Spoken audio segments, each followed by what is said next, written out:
Good evening. Welcome to Fantastic Dimensions. This is part one, or the first feature, if you will, of my 2019 Halloween double feature Call of Cthulhu special. I did the first one last year, so I did one of these. It was a lot of fun, and thought it'd be fun to do one again this year. So, this scenario that I've chosen for today's game is called Mr. Corbitt. I have three of the four players from my regular Friday Rogues to Riches campaign here. The fourth one has actually already played and run this scenario before, so he was sitting out tonight. Um, I had selected a scenario long before he joined the campaign, or else I would have tried to select something that he hadn't played, but it was a little too late, seeing as he has only just recently joined the campaign. Sorry, Josh. Hope you're having a good Friday night anyway. Um, so yeah, and for anybody who's wondering where Rogues to Riches is, well, we're not playing it this week, but it'll be back on every week starting next week again. So it's just a temporary little Halloween detour we're taking. So without further ado, um, I have three players. I will just kind of go through real quick one by one, and I'll call you by name, and you can just tell us a little bit about your characters. Tell us who they are, what they do, um, and then I will set the scene for you, and we will go from there. All right. So put you right on the spot, Krystal. Why don't you go ahead and tell us who you're playing? I'm playing Rebecca Abeysena. She is an artist. um, she's uh, she's she's been to university and graduated there with a degree in her art. Uh, Her secondary degree was in biology. Um, kind of deciding if she was going to go into nursing like her father wanted her to. But in the end, her love of painting and drawing ultimately won out. um, yeah, so I don't know much else to say other than that. That's excellent. Very good. So that is Rebecca, and let's see. Next, actually, I'm going to go over to Rob next, please. Charles George Garland, actor, 32 years old. His friends, he lets him call him Charlie, but his stage name is Charles. He, like I said, a stage actor, not a movie, quote, those short-term fad that's going around movies. He is a stage actor in Boston, and he has a want to eventually get into Broadway in New York. He was a native born New York himself, and he would like to go back there and perform on Broadway. Excellent. Yes, he's not in those silent pictures that are all the rage here in the 1920s. He's a real actor. All right, so that just leaves Merrick. Go ahead and tell us your character. My name is Samuel Nicolas Estey, and I spend much of my time enjoying life. Driving around in my auto, visiting the clubs, watching plays, occasionally going to the gym to practice a little bit of fisticuffs with the boys. Other than that, I don't do much other than what I enjoy. It's a fun life.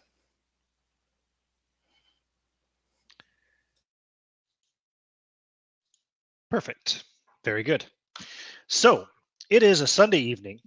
It is approaching 8 o'clock, so it's after 7:30 at least anyway, after 7:30 p.m. Pardon me. You are all gathered in the house of Samuel Nicholas Estey. Was it right? Yeah, Estey. Yeah. Okay. Cool.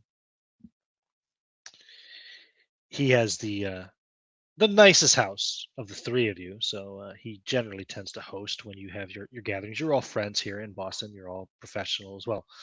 Samuel is a professional dilettante, I suppose. He just he's a man of leisure, a man of wealth and leisure.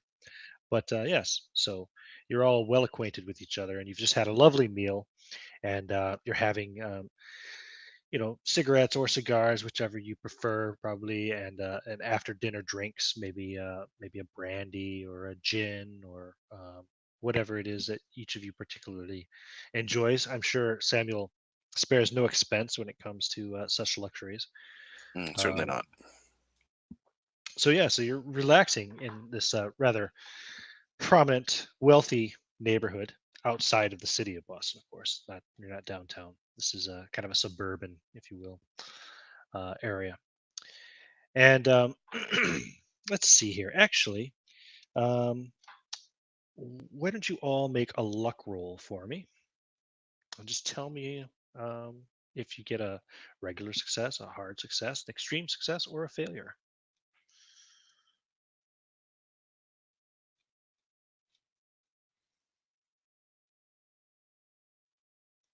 Okay, Rebecca has typed in the chat. She got a I failure. failed. Samuel also failed. How did you do, Charlie? Any luck?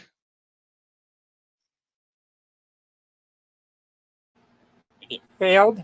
Almost twice the amount of my luck. Oh, what did you roll? I rolled a 88 and I got a 45 on luck. Okay, what did you roll, Merrick? What did Samuel get? I got a 79 over 50. Okay, and how about Rebecca? How was her? 64 over 50. Okay, so Charlie definitely had the worst failure. Okay, so Charlie, you are kind of standing near the window here at the front of the. I suppose you're probably sitting in the living room now. You're no longer in the dining room. Um, or more, even almost like a parlor, if you will, kind of an entertainment room that Samuel has here. You're at the front window, just kind of glancing out because you see some activity across the street. Nothing suspicious or anything, mind you, just the neighbor.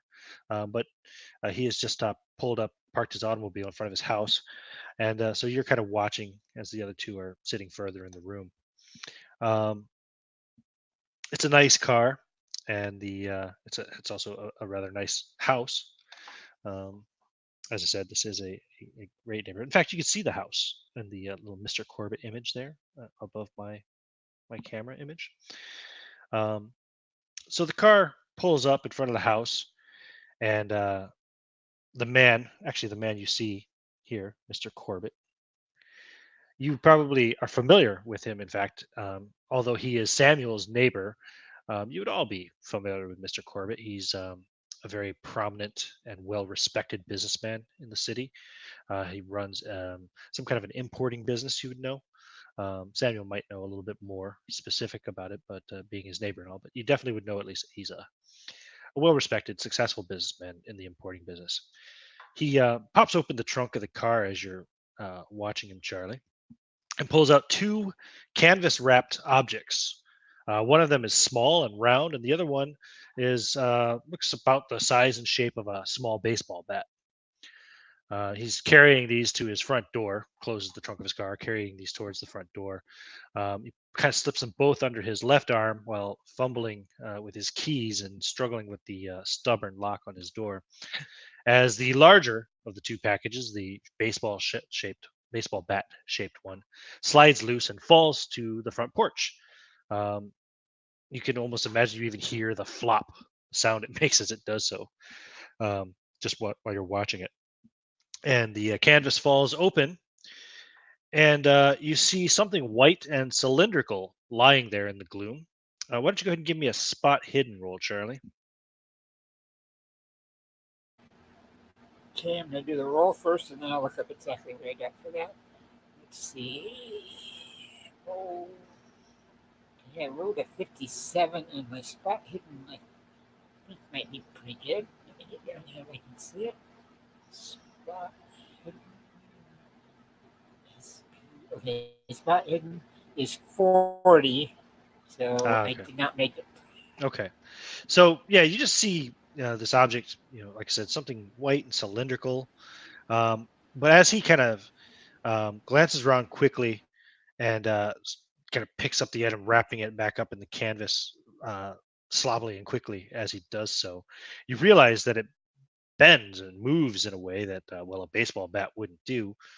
Um, and just as he's kind of got it wrapped up again, um, and unlocking the door and slipping into the house, you think you see one end of it sticking out a little bit, still beyond the canvas, and you think you see fingers. Um, he quickly closes the door, um, and a moment later, you will see a light appear in a basement window, and which is quickly blunted by a hastily drawn shade. Excuse me, the fingers were from the baseball looking thing. I The mean, baseball baseball bat bat. shaped, yeah. The Okay, object okay, that bent, like I said, when he picked it up, so it okay, didn't look like it actually was a baseball bat because it kind of bent it almost like a 90 degree, you know. okay. Yeah, and he quickly wrapped it back up. But like I said, yeah, as he was kind of closing the door, you could have sworn it looked like fingers poking out, like a hand. So, how many drinks are we into for the parlor so far? Oh, probably not too many. I wouldn't say any of you are inebriated, unless you really want to be inebriated immediately after dinner. But you know, probably just Okay, cozy, comfy, social. okay. Why do you have a Yes. drinking problem? No, no. I just Okay, wondered if we had been drinking for a while, he'd be more open to just say, something instead of fair he'd enough. be more loose lipped type thing. Uh, Hmm. he just kind of stares a little oddly over that area and kind of has a perplexed look on his face. Charlie, old chap, what's going on over there? Did you put a little something stronger in my brandy today? No? Yeah. It's the I don't know. usual. It's a bit of light. Yeah, just odd about Mr. Corbitt came home and he was unloading something and it fell out and it just didn't look right. It just, I don't know. Just my imagination of the light playing on. I don't know. Huh. Well, come, have some more. Eh, maybe a half a glass. Better. No, I didn't drink anymore. Uh, of course, of course. And pour him a little more in his glass. Okay, no problem. I'm sorry. Did you say what you thought you saw? I missed that part. No, he just had a perplexed look, and so Samuel came over to him and asked him, what was going on, and he was Sure. just perplexed and said that he thought he saw something that was a little odd, but it just was probably the light that played or a little too much brandy.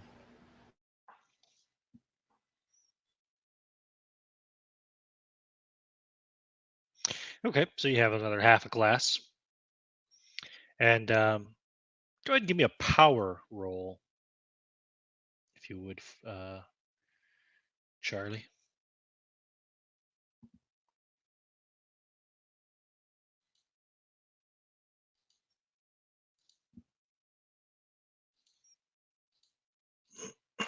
Power is one of your characteristics at the top of your character sheet, page 1.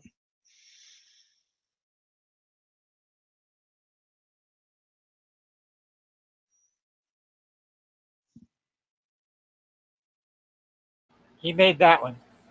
I had a 25 and I rolled a.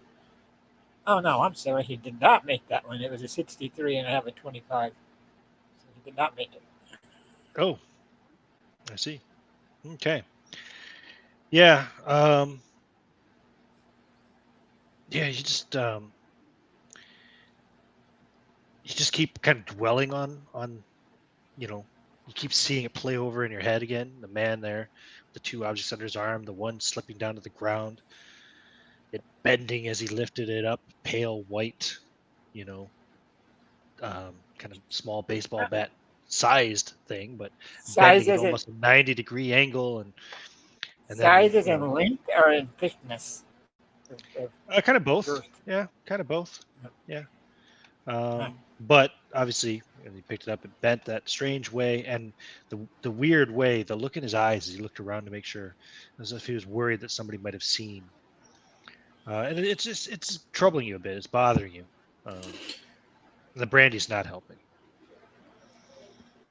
And actually, you failed your roll, right? So you guys don't have to make psychology rolls or anything. You can tell that your friend here is he doesn't look well. He's a little bit pallid, and as you're having your small talk and chat over your smokes and your beverages, he's constantly just kind of like almost like he's not there, like he's staring off into nothing. Dear me, Charlie, it would seem that the theater has you working too hard. Oh no, it's not that. It's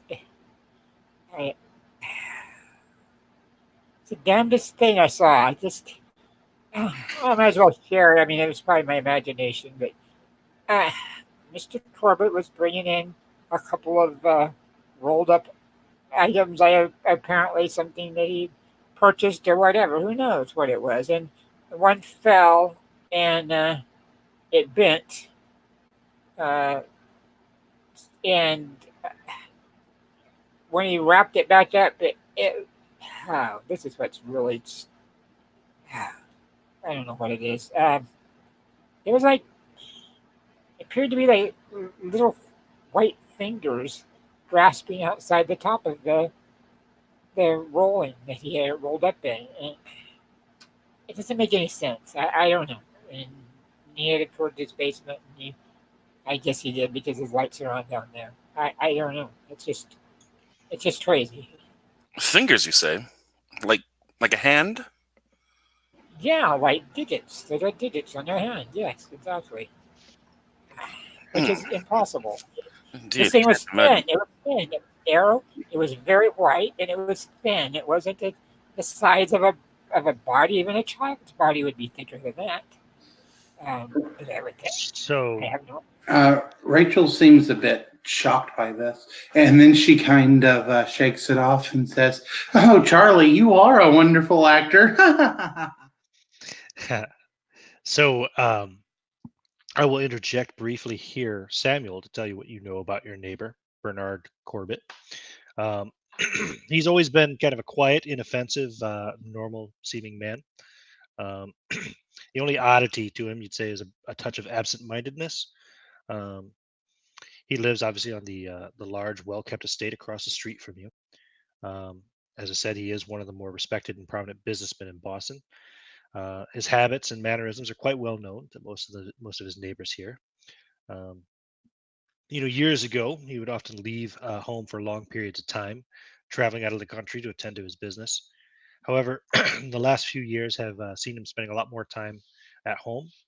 He maintains regular hours, working 5 days a week in his downtown office.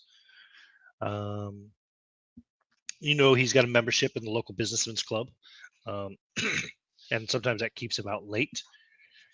But other than that, he seems to have a very little social life outside of the club. Not very unusual pattern for any over 40 widower. Yeah, you do know that he was married, but his wife passed away maybe a dozen years ago. Let's see. Also that during the weekends he usually stays home quietly, but he regularly goes out in the late afternoon on a Sunday, and usually returning home before dark.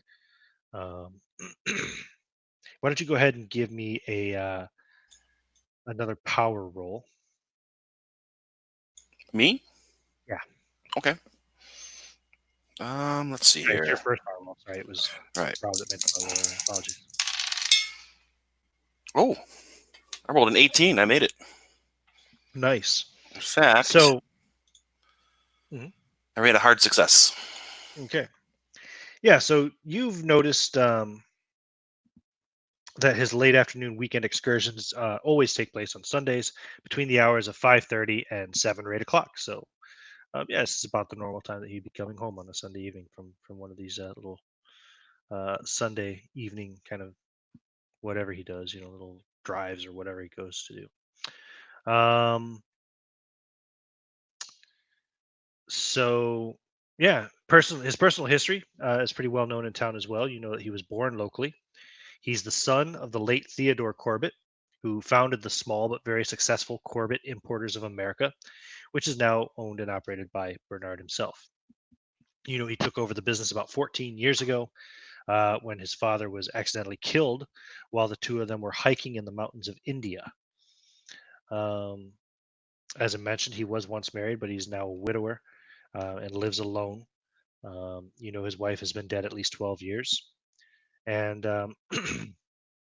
pretty much all of you know him to be a kindly and gentle individual. You would also probably know Bernard that he was at one time a medical student, and he's often provided neighbors with small acts of medical assistance. And 2 years ago, his timely first aid was credited with saving the life of a youngster who had been hit by a truck in the neighborhood here. And he may have kind of confessed to you at one point in time that he sometimes does regret having left the medical school to take over the family business, but he's quick to say that he really has no complaints about his life, as the business is quite prosperous. He's an avid gardener, and all of the neighbors, including yourself, Samuel, are often recipients of produce from his bountiful vegetable patch. He has a greenhouse off the back of the house in which he raises orchids and other exotic flora as well. And obviously, it's a lot of information, but your neighbors, you talk, and I mean, it's the 1920s. People were a lot more friendly back then, I imagine, with their neighbors. So. Right. Everybody's faces weren't buried in their smartphones. Exactly. How odd. An arm. Why would someone be bringing home an arm? Perhaps he's Give me an idea roll, Charlie, as he says that. Okay.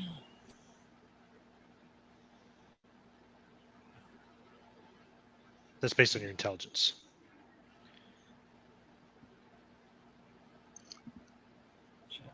Oh, okay. I got it.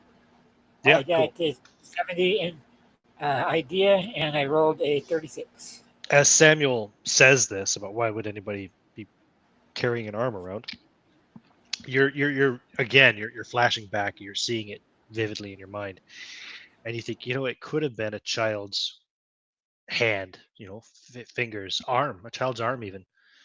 Would have been a young child, but yeah. But it should be the child's body that I mean, inside there too, or was that just too? No. It was just would have been the arm in that package. Although the other package was round, and God, now your imagination's getting the best of you. Could have been a head. Oh. Okay.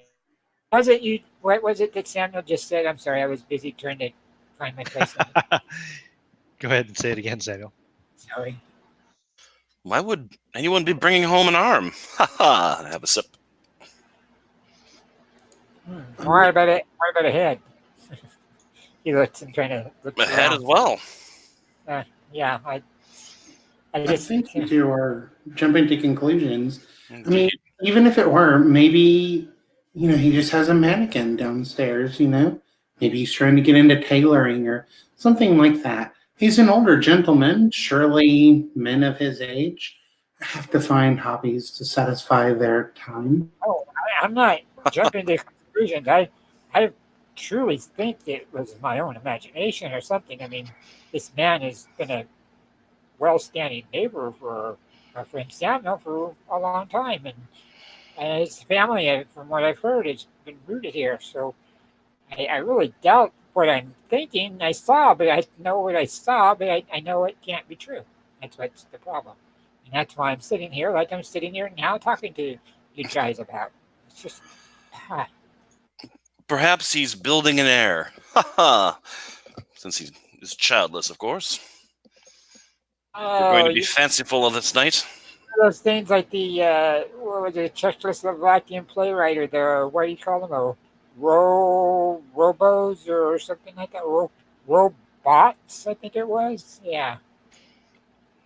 Not heard of that term. It's a play that he wrote. I read it, and nobody wanted to put it on here in the States yet. So.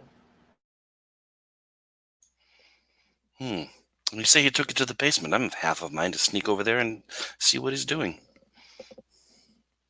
Eavesdropping on your neighbor?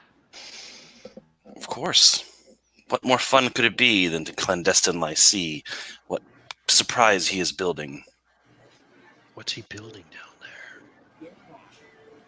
Well, I'm sure would ease my mind to know that I'm not losing my mind, or that he's not has a loose mind himself. I would rather have it prove that it's something general, something real, something of no consequence. So that would be much better than sitting here contemplating it. Well, rather than sneaking around his house and getting the cops called on you, why don't we just go over there and ask what he dropped earlier? Oh, but where's the fun in that? Give her another drink, Sam. No, give her another drink. She hasn't reached the point yet.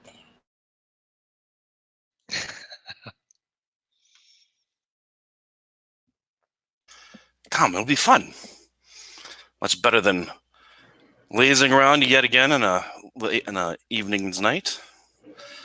Let's sneak over there. Well, take a peek. Rebecca could distract him somewhat, where we could look him through the window, and she could distract him at the door, maybe, with her feminine wiles. You two are speaking as if we are high school children.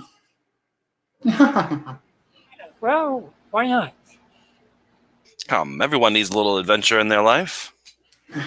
Very well. Well, I can't go over there empty-handed. Do you have something, a gift that I could perhaps bring him? A dessert tray or something?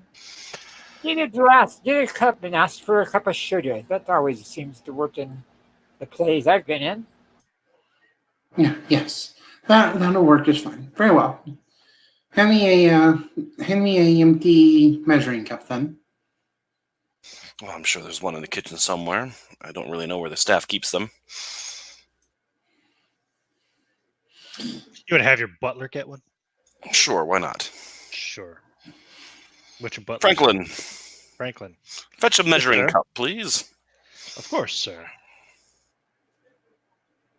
And Franklin will disappear dutifully and return a mere minute or two later with a measuring cup from the kitchen. Here you are, sir. The adventure begins. Adventure, sir? Oh, hush. We were about to have a spot of fun. You boys and your fun. Okay, so what are you going to do? Before I change my mind. I say we head across the street and have our friend go and request a cup of sugar while we peek through some windows. Ha-ha! Yes, are you ready, Tom Sawyer? Huckleberry here is ready.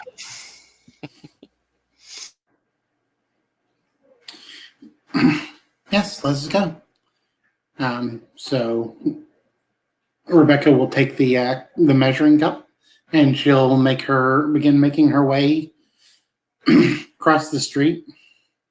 I don't know what the other two are going to do while she's headed towards the front door. Oh, I'll cross the street with them, and I'll go and stand to the side, or actually, stand to the side of the house, near where the basement window he pointed out was at, and hide so that he can't be seen. Yeah, the light's still on in that basement window, so it's no problem. Sneak over there. Okay. Rachel will ring the doorbell. I assume there's a doorbell. It's 1920s. Yeah. They have doorbells. Sure. It's no problem. And oops, hold on a second. That's an odd doorbell. Yeah, that was just my cat knocking over a potted plant. Asshole. It's not a real plant anyway. So, you ring the doorbell while Rebecca. Sorry, God names. Rebecca does that. Samuel and Charlie, you guys are already over by that basement window, I presume. Yes. So the shade is drawn. You can't see in. However, let's see here. You do hear. Actually, go ahead and give me listen rolls anyway, and I'll tell you exactly what you hear based on the results of your roll. Well, that's an 89, so that's a fail. 69. Oh, I'm sorry. I didn't say Yeah, it. you're at the door, Rebecca. I'm sorry. Yeah, I only have a 40. 53, and I'm looking right now to find out what listen is. Okay, let me find it down here. Okay, listen is a 40, so I missed it. Okay. Well, you hear the crackling of electricity quite clearly. And then, of course, you'll hear the doorbell ring. And then the electricity stops. So go ahead and give me listen rolls again with a bonus die, both of you.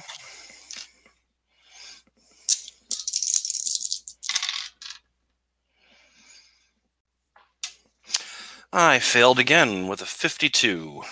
And your dice suck. They I do. failed 90 something, yeah. So You guys, both your dice suck. You So rolled the two nines? electricity turns off, and the light goes off. And you don't hear anything. After about a minute, Mr. Corbitt arrives at the door and opens it and sees you there and says, "Good evening. Can I help you, miss?" Yes. Good evening, Miss. We all know him, right? You would know him. He doesn't necessarily know you. Okay. You So know who he is. You don't know him personally.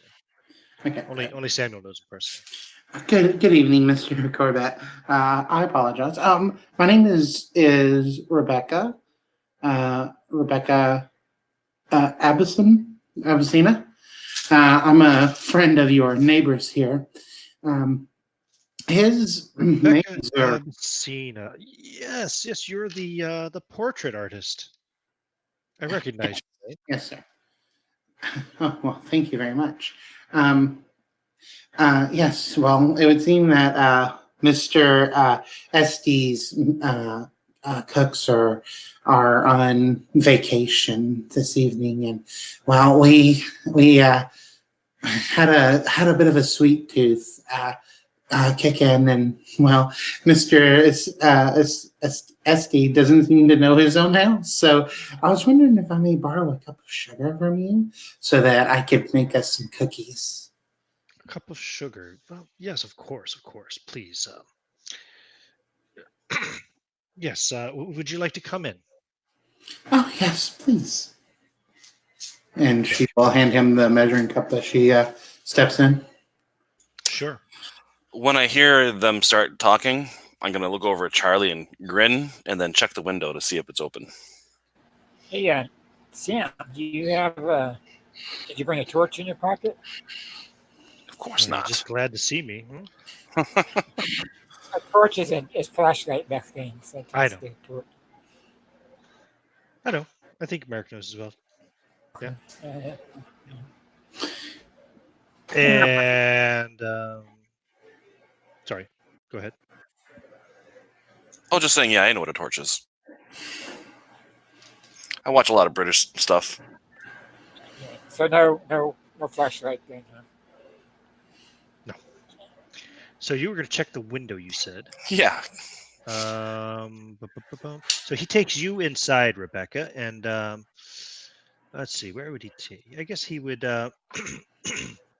invite you to stand, or he would gesture to the front room and offer for you to sit there while he fetches the sugar. Oh, this is a very nice place that you have here. It's very cozy. Oh yes, well, thank you. I try to keep it as well as I can.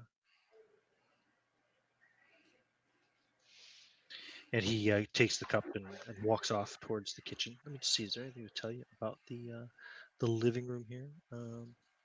So you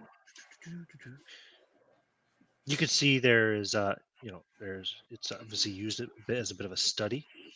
Um, there's a collection of books on a single shelf, kind of above the desk.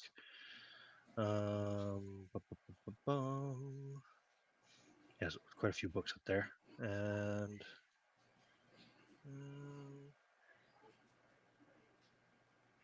elsewhere, you would see, just the normal furniture. So that there's a desk, there's a round rug there, kind of circular rug. Sorry, I have to blow up my my map because I can't see the one that I've displayed for you guys. Yeah, he's got a kind of a little settee, a little half sofa, if you will, with a recliner chair across from it, with a coffee table between them, and there's also a little ottoman there as well. Okay.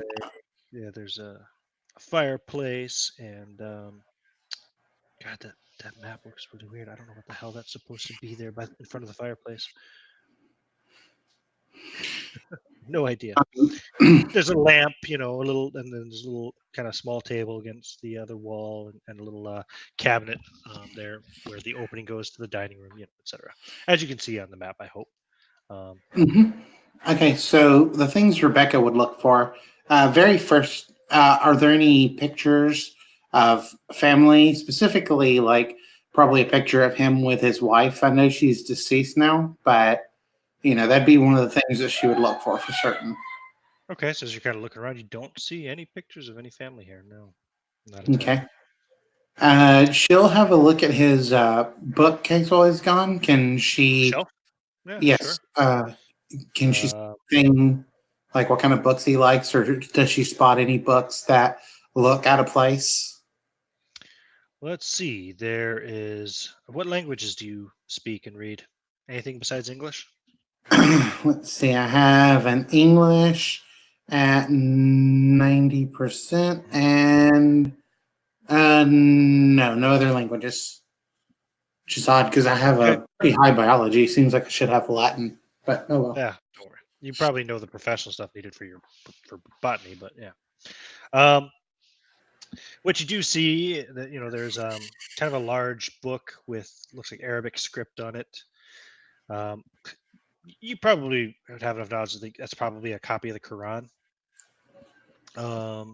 There's another book titled 20 Experiments in the Occult by Dr. Arthur Tumley. There's a well-worn book that says True Magic by Theophilus Wen. Theophilus Wen? Yeah, whatever. And there's another book which has a strange-looking kind of strange-looking cover kind of on it. It's written in another language, which you're not. I don't even know if you would be able to identify. Let me just see what this looks like. Sorry, I'm kind of dumb. Yeah, it looks like some kind of Asian language. Anyway, you're not sure which one.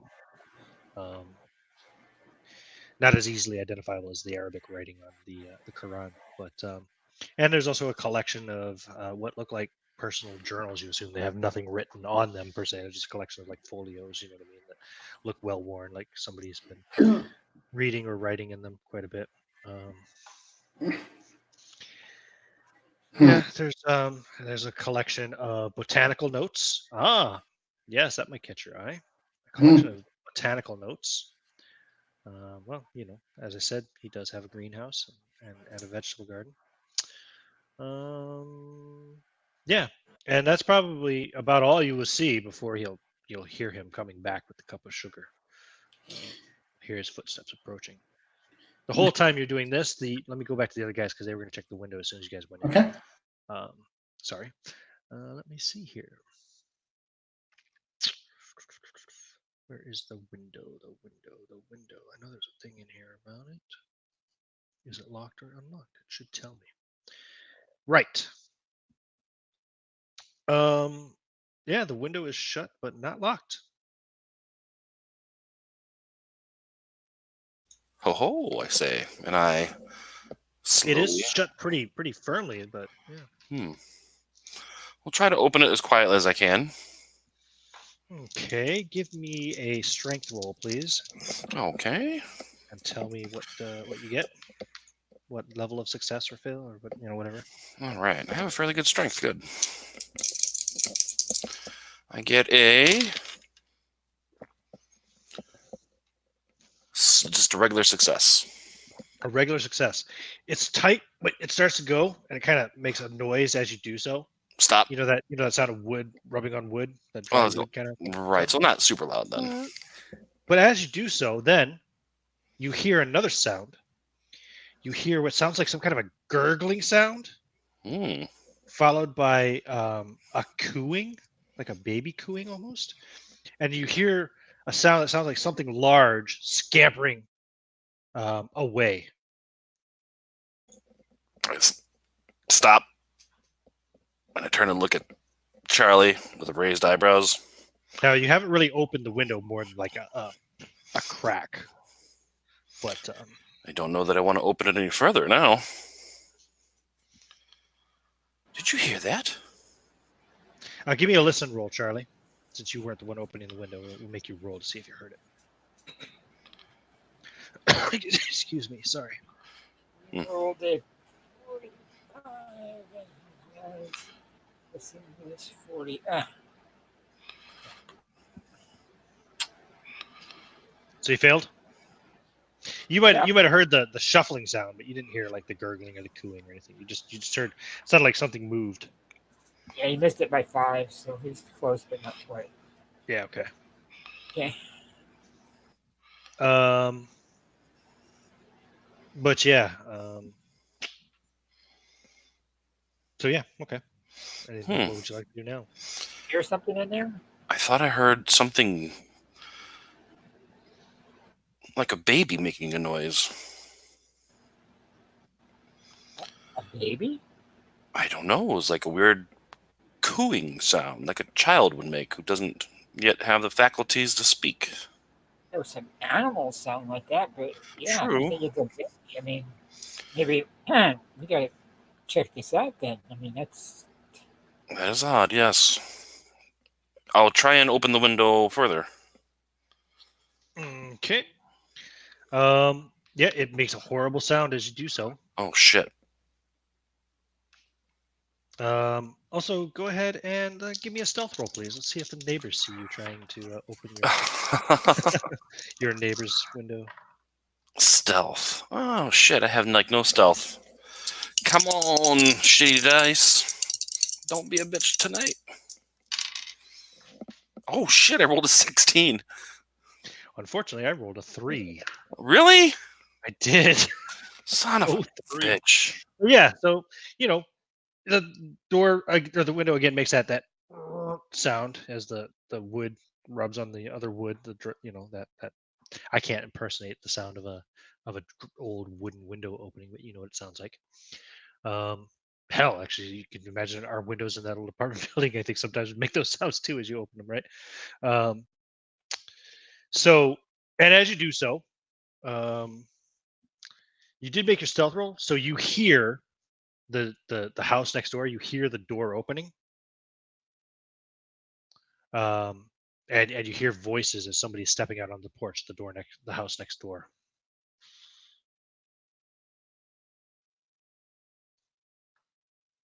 Sounds like a kind of a man talking to a woman.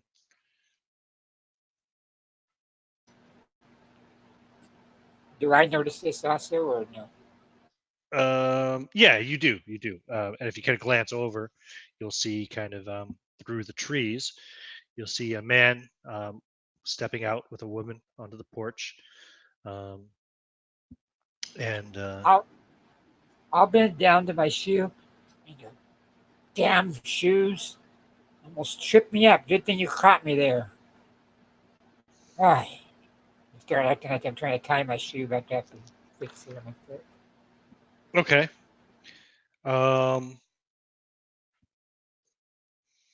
And the man kind of looks over and says, "Hey, who's over there?"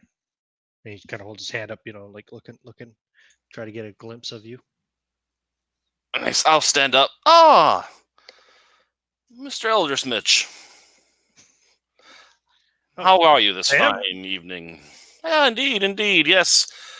I was having a walk with my friend, and, well, he tripped over a root in the sidewalk and tore his shoe half off.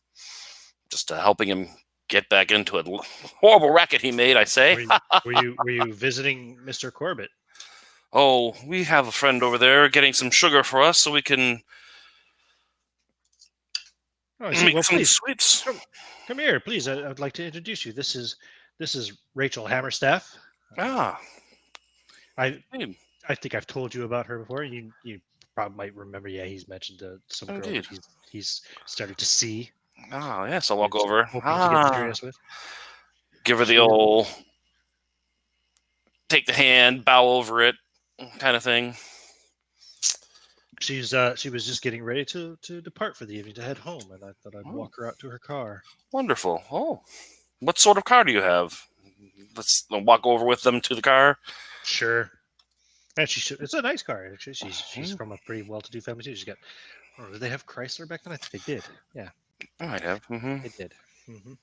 And yeah, so you see it. It's a pretty nice looking car, actually. Kind of for this time period, a very luxurious car. Wonderful.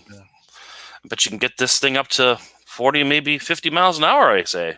Oh, probably not, but maybe going downhill in a well-lit area. Indeed. On a smooth road, which those are far and few between. You're telling me.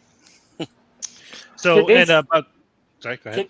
Did they see me while they're going around? Oh, yeah, with the car? it was your voice that alerted them, actually. But I mean, now that they're looking at the car and stuff, are they? I mean, if you want to sneak off, you can try to roll a stealth roll.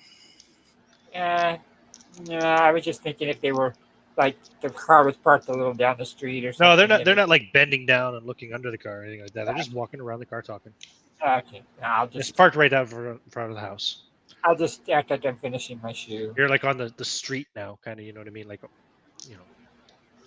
Yeah, I'm still over where I was, just fixing my shoe, acting like I'm fixing my shoe, getting disgusted, saying things every now and then about how the shoe is a piece of, not working right. Go back to the house.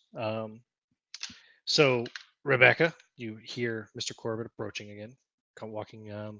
Walking right through the dining room to quickest way to the front room. She's gonna turn and kind of like sit as she hears him coming back, kind of so she can kind of pretend she's been there the whole time. Is there like a TV in the living room? There were no TVs in 1920. I thought, they had silent films. I don't know why I think of TV. I don't think they had TVs. Did they in the 20s? I don't think so either. No, that was definitely much I want to say it later. was even the 1940s or 50s before. TVs. Yeah, it was much Probably later. the 40s. Radios. They had everybody just had a radio. Maybe in the late 20s. I don't know about the early 20s. Anyway, so yeah, he comes in anyway with a cup of sugar. Says, "Here you go." He says, "It's a full cup anyway. I have plenty, and I can always restock tomorrow." Oh, well, thank you so much, sir. Please give my regards to Mr. Estey. Oh, of course. I'll make sure that he pays.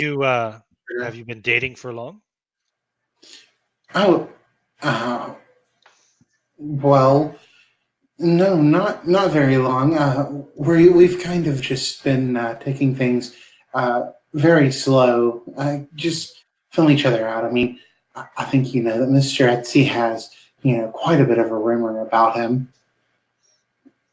Well, what I can tell you is, if a man sends a woman over to get sugar for him to his neighbor's house, he must want to show her off. Well, I thank you for the information. With the cookies. Oh, and here, hold on. He goes into the dining room and picks up a like a wicker basket off the dining room table and carries it over to you. Says, "Please give these to Sam or enjoy them yourself. You can all just enjoy them together from my garden." And it's yeah, like fresh, beautiful looking like tomatoes and carrots and what else would there be? Tomato, carrots. Yeah, that's good enough. Well, thank you so Few much. potatoes. Yeah. Etsy has mentioned that you sometimes hand out fresh produce, but I didn't realize that they were this marvelous. You have quite a green thumb, Mr. Corbitt. Well, I've had a lot of time to practice. You're too kind. But please, I don't wish I to do keep hope you away that, from Sam for too long. yes, well, I do hope that he's made you officially jealous, sending me over to show me off and all. Well, yes, he just kind of blushes a little bit and says, well, I haven't felt that way about a woman for a long time. But please. And give me a psychology roll. Okay. I rolled a 37. Let me see. I think I got a pretty good psychology. I'm gonna burn 2 points of luck, and that'll make me have a regular success. Success. Okay, so at first, he seems to be kind of a little bit embarrassed and uncomfortable when you say that, and as he's kind of trying to walk you towards the door. But you also kind of get the feeling like he's just really trying to get rid of you, get you out of the house. So as he opens the door, and I kind of walk by, I'm gonna say like a little bit I'm like Rebecca's walking out, so she's gonna like enunciate more like outside to try and warn the fellas, like that and she's kind of like, "Thank you so much," like Oh kind yeah, but the light will spill tone out a from the little bit, front door as but well. she's trying to cover it up by Sure, not make it so obvious. of course. Yep, and he doesn't walk out with you, so he actually doesn't even notice them out in the street. And yeah, he says, "Well, good luck," and he closes the door and locks it. And with that, Rebecca will she'll just start making her way back over. Like if she sees if she does notice those two over You there, will definitely notice if they they're notice standing in her. a car at the next door neighbor's house on the street. You'd Yeah. see Charlie and Sam and what you assume to be the neighbors, another man and woman, standing there by a Chrysler. She'll just kind of gently give them a small wave, and then she will begin heading back to Samuel's house. Okay, cool. And when she gets to Samuel's house, she's going to put down the sugar and she's going to put down the fruit basket, and instantly she's going to grab her sketch pad. And that look, that little embarrassed look that Mr. Corbitt gave, she's going to start instantly drawing it because she thought it was quite cute. Okay, yeah, cool. That's right. Yeah, it's your secondary art skill, right? Is drawing. I thought it would match well with a portrait artist. Probably be good at drawing as well. Okay. Sam and Charlie, are you also heading back to the house? Yes, as soon as we see So that Rebecca heading over, it's like, looks like our party for the evening shall continue. And I give them both a bow and say, safe travels tonight. And Yep. And the lady will smile and nod, and the gentleman will clap you on the shoulder and give you a good firm handshake and say, well, "Good night, indeed. Sam." All right, come, Charlie. Let them. Nice to meet you, Mr. Can't see your last name. Garland. Mr. Garland. Come, Charlie. Let us head back to the house. Let these two say their good evenings. As I walk away, I move my foot like the shoes all still messed up and, kind of halfway tripping on it a little bit just to play into the whole thing. Oh, you really He's did. an actor. You really did a number on that thing, didn't you? Oh, boy. And I'll lend him an arm, like he's having trouble moving. All right. Yep. So you're all back in your house. So, that was a strange turn of events. Indeed, it was. Mr. Corbitt seems to be convinced that you and I have some sort of relationship going on. He sent me over there to show me off. Oh, how amusing. How amusing. I thought so too, but I still played it up a little bit. Of course. Tell him in a few weeks that unfortunately things didn't work out between us. Oh, what a shame. I will be torn apart by the ordeal, I assure you. So, learn anything interesting in there? We found something quite fascinating. Perhaps, or not. Or maybe it's just more imagination from what led us to our brief little adventure there. You would see that Rebecca is actually on the couch and she's, has her sketch pad and she's quickly sketching something out. And as you ask if she's seen anything, like if the camera could show the picture of Mr. Corbitt that she's making, as you ask if she found anything unusual, that reminds her about the occult books. And she starts giving this picture a little bit more dark shading, making it look a little bit more sinister almost. She says, actually, he has quite an odd reading selection about him. Oh, you do? You say? What? How do you mean? Well, he had some. I had first. I would assume a Quran, which it looked like an Arabic kind of language, at least. I don't know many good American folk who read such a religious book. Oh, I'm fairly sure I've poked through once or twice myself, never, of course, in the original language. A lot of dry. A bit too dry for my taste, as most biblical sorts of text are. Well, he also had books on the occult and magic. Oh. Could you imagine? Like, who is into those kinds of things? Do you think that perhaps he's a devil worshiper? Surely not. No.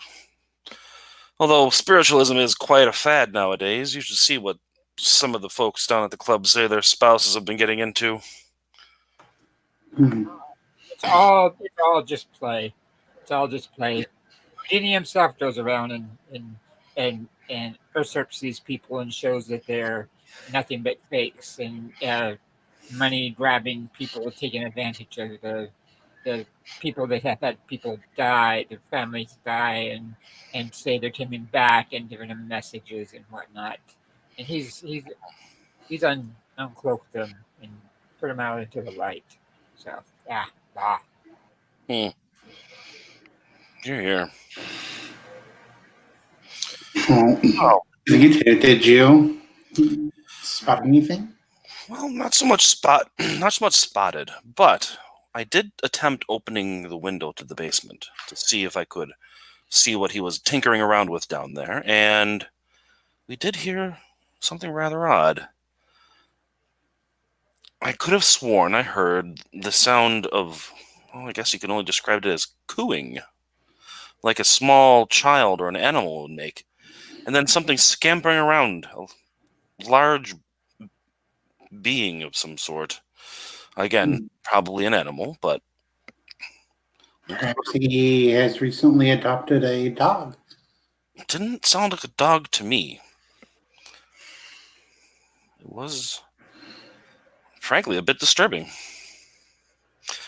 Then I attempted to open the window a bit more and made a huge amount of racket, which was overheard by my good neighbor, and we had to get out of there, as they say in the parlance of the outlaw.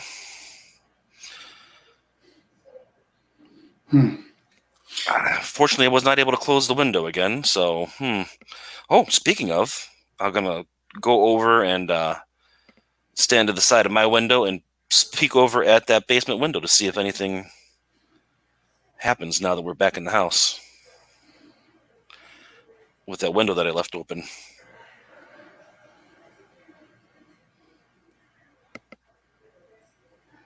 Yeah, good idea. Think you never opened it very far.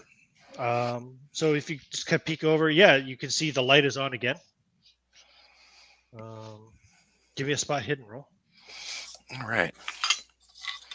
Sorry, I had to step away from the computer. I had my headphones on. I was listening, and it just I know I heard. realized that the cat knocked the potted plant over and broke the pot. So I got Oh, fun. pottery that I'm cleaning up here. No, that's a fail. I should just let her eat it and bleed out, little bitch. Oh God. No, that's a fail. I rolled a I 79. Okay. And Yeah, you can't really tell if it's still open or not, but the light is on again. Well, he's back down there. Could you perhaps open your window just a bit and put your ear to it? Maybe you might hear something. Oh, sure. But we don't know. It was a strange Across sound. the street. Yeah, Interesting. No, it's worth a shot. Pop my window open a bit and see if I can hear anything. Okay. Yeah, go ahead and give me a roll. Listen, I rolled a 23. That is almost a hard success. No, you don't hear anything. No, nothing from here. It is quite a distance. It was strange. I mean, from what you described, it sounded like it was strange. I didn't hear it. He didn't hear. Charlie didn't hear it, right? No, you only heard the crackling of electricity, and then you heard the shuffling sound. I did hear the shuffling sound. You heard the shuffling sound, yeah, because that was like something big, like could have been Yeah. a big dog or something. You've seen some pretty big dogs before. But he said earlier that he didn't have a dog. I mean, that his neighbor didn't have a dog, so that's right. Yeah. None that I've seen. Yeah. Nope, you've never seen any pets or anything that you might have. Though you think after the loss of his wife, he might have adopted an animal, but no. Well, it's been 12 years. That's right. And if he hadn't by that point, then he's probably not likely to. Right.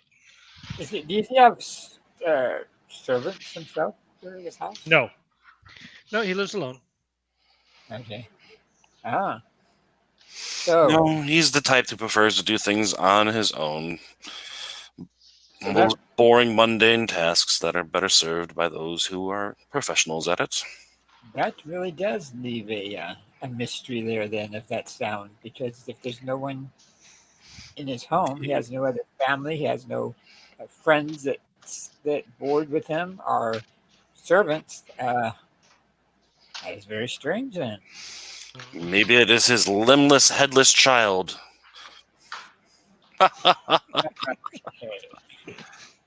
Well,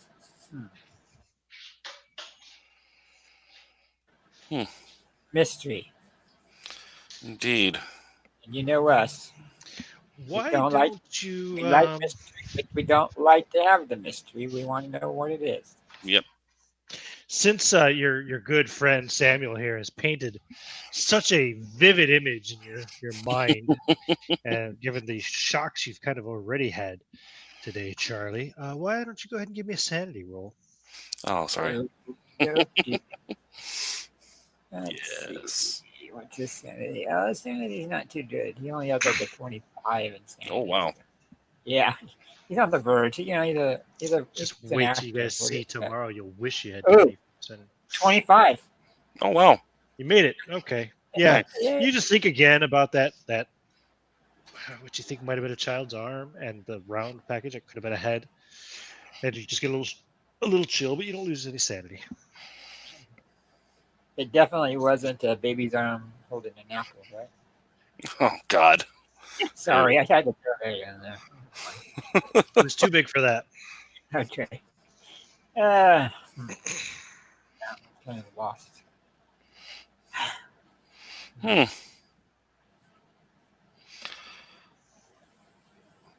Yeah, I guess I'm just gonna be standing there, kind of at the window, just watching. Okay. Yeah. So the light stays on for maybe about an hour, hour and a half. If you guys just standing there, kind of watching. I'll probably get bored after like 10 minutes or so, honestly, Hmm. and then I But, just but occasionally I, wander over to look. Yeah. but After I can, about an hour, 15 minutes, hour and 15 minutes, the light eventually turns off. could I have thought, I don't know, let's have to make a roll for it, but could I have thought to tell them to turn the lights down in the room that we're in where we couldn't Yeah, see sure. him? Sure you can. You don't have to roll for it. Yeah. Okay. Problem. Because that way he wouldn't see you just Being all peeking out. covert and spying on Mr. Corbitt. Sure, this is Why not? fascinating. Now I want to know what he needs a arm of real or fake or otherwise now, and what was making that racket down there? Yeah. Good question. I wonder. And are we still using gas lights or is it electric lights now? There'd definitely be some electric. Yeah. Yep. Hmm. There'd be some electric, especially for the wealthy out here. I'd say. Sure. Like the thought might cross your mind could have been a mannequin arm, something like that. Right. You know, mannequins have been around for centuries, so Just seems odd. Why would he be sneaking around with a mannequin arm? In the arm bit or it also could be that your friend misidentified what he saw. It's possible. That's true. He has seemed a bit on edge. The brandy seems to be going right to his head today. As if it doesn't always. Yeah. Oh, yeah. If you get your basket of vegetables as well, right? You get potatoes, tomatoes, and some carrots. You say tomato, I say tomato. That Rebecca brought over. Rebecca will finish her drawing of Mr. Corbitt while the two boys spy. Okay. Yeah. We'll say it ends up looking like the picture you had earlier. Give me a draw skill. Okay. You were trying to capture the look of the person, right? When he was. Yep, and that's going to be, I believe, a hard success. Nice. With a 20, and I have a 60 in draw, so yeah, hard success. Yeah, it's a pretty good drawing of Mr. Corbitt, indeed. Yep. Looks very much like. Oops. Haha. Like that.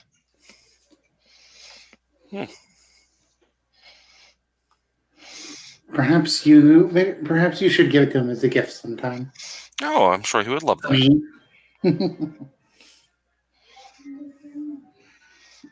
Okay. Quite well done for just having met him once. Well, he got this look on his face, and I got inspiration. It's well dark now. Getting pretty late at night. It's probably like 9:30. So what's the Sam? Do you notice? Do you have a strong police presence in this neighborhood? I mean, do they make rounds through here? Or? Oh yes, of course. Yes and no. They definitely do, but at the same time, this is a pretty private neighborhood. At the same time, it's not like cops just hanging out, walking around the street. Right. They'll drive through, or ride through, or walk through, or whatever they do. Every now and then. I mean, it wouldn't be. Give me an idea roll. I guess it'd be your targets. 5. 5. Wow, nice. The response times can be kind of slow because the station's kind of far away. Right. Like if there's an emergency call or something like that. Which, again, like I said, Mr. Corbitt there actually saved that young boy that was hit by the truck, remember? Right. Because he was there, and it would have taken a while for emergency services, or whatever the hell they called them back then, to arrive. Well, fellas, I believe I should be heading home for the evening. I don't want your neighbors to get any more ideas, do we? Not interested in our mystery still? I honestly don't think there's much mystery to be had.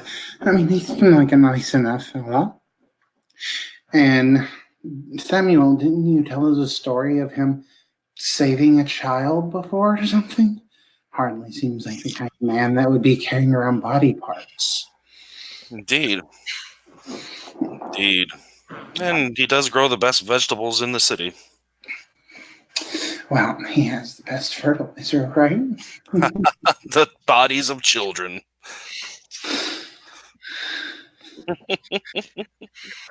I have some nightmares tonight, Rebecca. I am a little inebriated at this point. All right, so you all call it a night? I think so. I think that would be best before Charlie here has a heart attack and Indeed. Do we have our own vehicles, or we got to use taxis, or what's the deal? Yeah, I think you guys probably use taxis. Sam is the only one I think that has any extra points in drive who could actually have his own car. I do have points in drive. What's We your probably credit have rating? to call up the 75. No, what's what about the others? Sorry. What is your credit rating, Krystal and Rob? my credit rating is 50. Okay, I mean you could have your own car if you want. Oh yeah, I already imagined her having a car, so Okay, cool. she just has a base auto skill. But I mean, she's a woman, so. What about you, Charlie? You got a car? He has a 40, but I would picture him not being one that would drive around. He'd be more Okay, having somebody drive him if he's going to do anything. fair enough. Do you mind if I crash on your couch tonight? Oh, of course. You don't need to crash on the couch. Go use the bedroom. I have plenty. I just don't feel like calling a cab and the whole thing. And it still is on my mind. I may look out the window for the rest of the night. Who knows? No worries. No worries. Please. Rebecca, you're welcome to grab a room as well. Like I said, don't want your neighbors having any more ideas. Well, I don't think most of them would consider such a thing. Still, it's all the same. I have some portraits I need to finish up anyway. Of course. No worries. We shall meet again soon. Yes. Perhaps do this again tomorrow. I have to have somebody drink this brandy before the teetotalers come crashing down upon me. Yes, of course. I'm sure everyone is out to get you. Oh, you'd be surprised. Good night, Mr. Estey. Good night, Miss Abeysena. Yeah, what about that? Good night, Charlie. Be careful now. I hate to see you go alone home like that in your car. You usually should have a guy driving you home, some sort.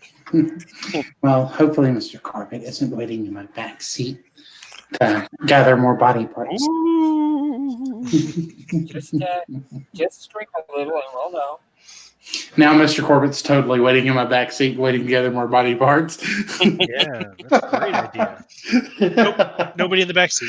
You get safe, and you can drive home. Wonderful. Well, that was a short adventure. No, I'm kidding. Well, Yeah. the next day. I was kind of thinking about maybe trying to go over there once Charlie went. Nick went to bed, or Sam went to bed. But Oh yeah, you want to sneak over? I thought about it, but I don't know. Let's see. Oh yeah, I think I would. I think once he went to bed, I would just walk over there and look at. Sure, yeah, I'm not going to be up much longer. I would probably walk over just to see if somebody, or walk by just to see if the window had gotten shut. Okay, let's see here. So you just kind of mosey on over. It's late at night, so I'm not going to make you make a stealth roll right now. Nobody's looking out the window to see you. And you walk over. Yeah, the window's open like maybe an inch and a half. Okay. Kind of what he kind of described just a little bit up. Okay. All right.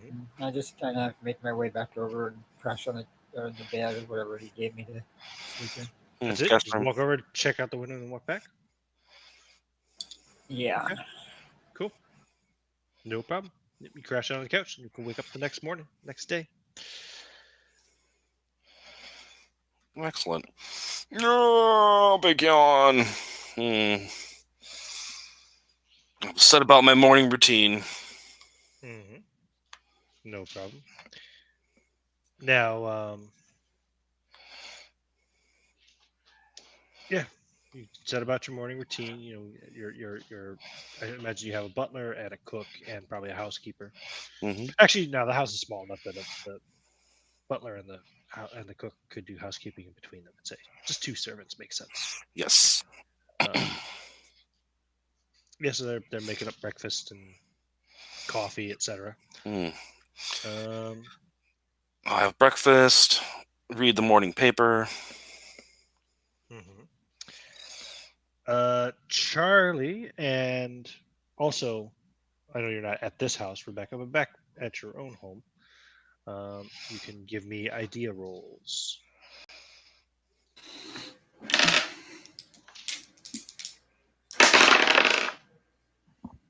I don't think it's gonna. I'm not having Samuel roll because I just don't think he's got that suspicion about him. So, but given what Charlie saw, and given that's Rebecca looked at his books and thought it was odd. That's a hard success for me. 17 out of 65. Okay. Well, I mean, the events of the previous evening were weird enough that it still kind of sits with you the next day. You know, something strange, something odd about that man. So, you might have the idea to look into maybe some like local newspaper stories, go down to the old library, look at back issues, see if you can find anything interesting about him. Yeah, that makes sense. I could do a library check. I have a library skill. Did you make your idea roll as well, Rob? Did you have any? Yeah, by 1. Yeah, I rolled a 69 out of 70. So yeah, you too would probably get the idea. You know, it just doesn't sit well with you. You're not convinced that he's just a kindly old man, or kindly, not even old, middle-aged man. Sam seems to think everything's kosher. It's his neighbor and all, but then again, he doesn't though, does he? Really, he's not sure. Sam is just kind of floating through life at this point. He was just having good fun last night. Somebody mentioned something kind of morbid, so he ran with it, trying to get his friends, worked up. Okay, cool. He was a little wondered about the noise in the basement, but he also got quite drunk later on and decided not to give a shit. Okay, cool. So you guys have been sucking all night, but I did a library check and I made a 15 hard success. Okay. So you went to the library to see if you could find any information about good old Mr. Corbitt. My dice are on fire. You see, I'm rolling good on all my early rolls, which means that when I really need them, they're all going to be shit. Mine are just going to be You shit. guys have already rolled all your shit, so when you really need them, they're all going to be good. No, mine will just stay shit. So I will actually send this to you also in the group chat, just so you can see it in a better quality.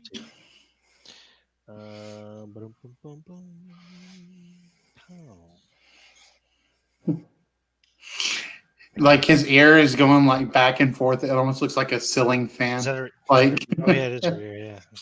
Okay. Just following the mouse. So this is what you find, Rebecca. You find a newspaper article from 14 years ago. Local businessman killed in accident. It was learned today that Theodore Corbitt, owner of Corbitt Importers of America, is dead. Victim of a tragic accident while vacationing in India. Corbitt, while in the company of his son Bernard, died in a fall while the two were traveling through the high mountains of the Punjab. According to authorities, the two men were on a hiking trip when they were set upon by a group of bandits known to frequent the area. Hold on, somebody needs to be muted. Okay, thank you. Yeah, the two men were on a hiking trip when they were set upon by a group of bandits known to frequent the area. While being pursued down the mountainside, the elder Corbitt apparently lost his footing and fell to his death. His son managed to escape, eventually making it to safety. The elder Corbitt's body has not yet been located, and authorities fear that it may be lost, possibly consumed by wild dogs that roam the mountains.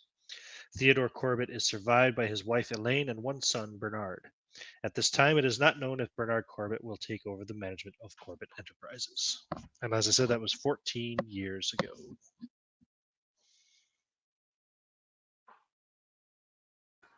Wow. Well, that's something else.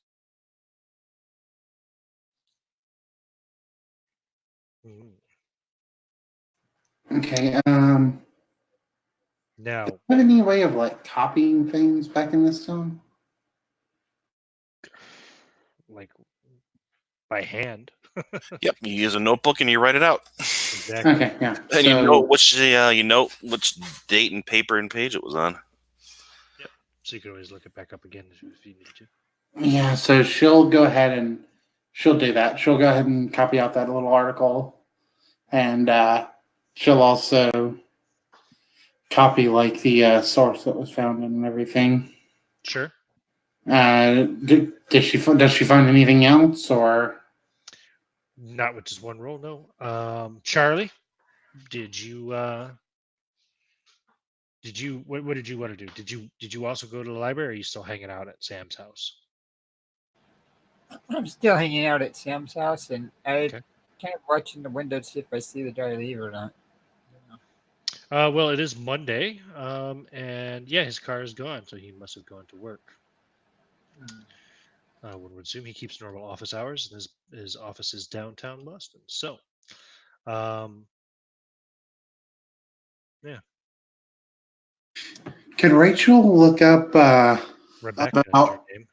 Rebecca? Could Rebecca look up about corporate enterprises of America? See if there are importers of America. See if there's any kind of shady things to that business or any kind of stuff from the past or anything like that. Yeah, sure. You can do that on your next roll if you want. However, it's going to be a little while because you're going to be, it'll be lunchtime by the time you get your next roll. Okay. So let me just see if there's anything else that Charlie wants to do in the morning before, or Sam, before Rebecca spends a few more hours sifting through library, articles and such, newspaper articles. So the morning is yours, gentlemen. While she is finding this information that I've already shared. After reading the paper, having breakfast, wondering where the heck Charlie is, making Charlie eat breakfast, There. I am thinking of heading to the club to socialize. Okay, you can do that. You invite Charlie to go with you? Of course. Or I can offer to drop him off if he wants to go elsewhere. Yeah, it's fine. They do have liquor there, right?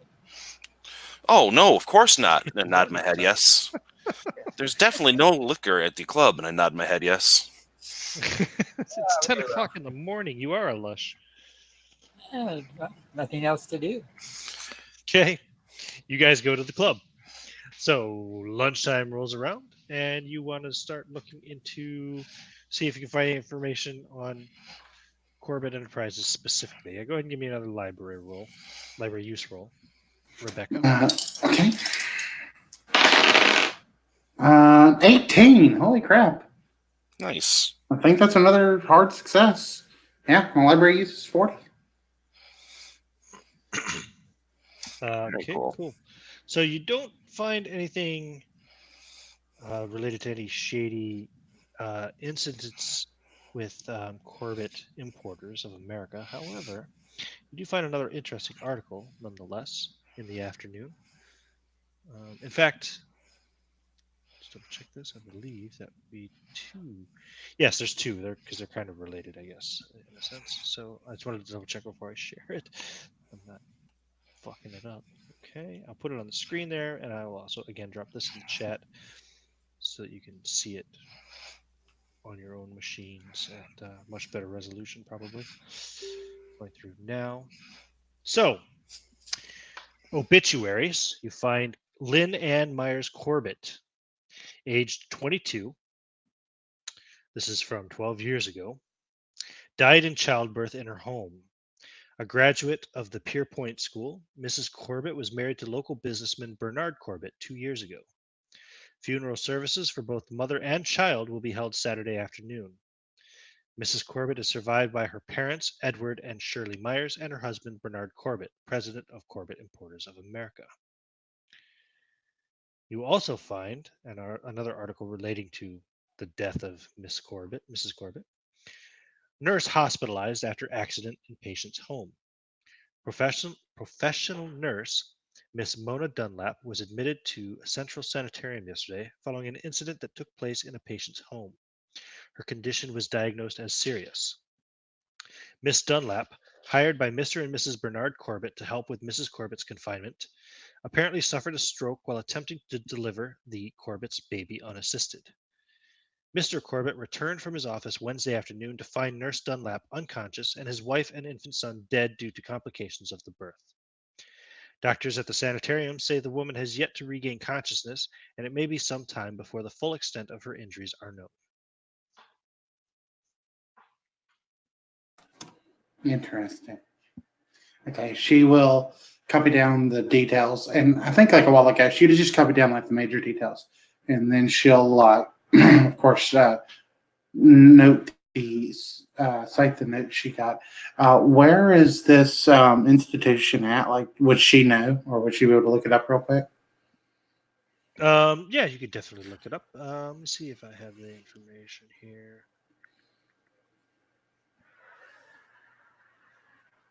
Yeah, you could definitely find it anyway. I don't actually have. Oh yeah, of course I don't have the name of it here because the scenario doesn't have any particular.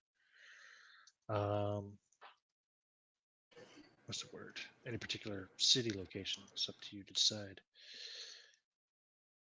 Let's call it Rose Hill. No, actually, there's one right here. The Boston Sanatorium. It was established in 1907. Sorry, it's probably currently known as Consumptive's Hospital. Wait. I shall call my estate Rose Hill. So when did it actually become an asylum? I'm assuming.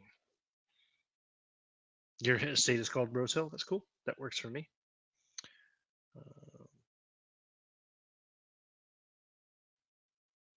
Okay, yeah, cool. Yep. So yeah, it was originally called the Consumptive's Hospital. It's now called the Boston Sanatorium. It's been expanded to take care of people of many different health issues, including the mental health issues. I guess that sanatoriums would be so notorious for taking care of in this time period. Okay, and we are in the city of Boston, right?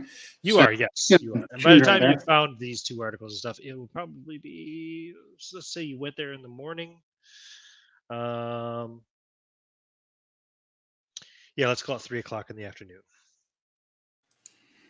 Okay. And you have not had anything since breakfast.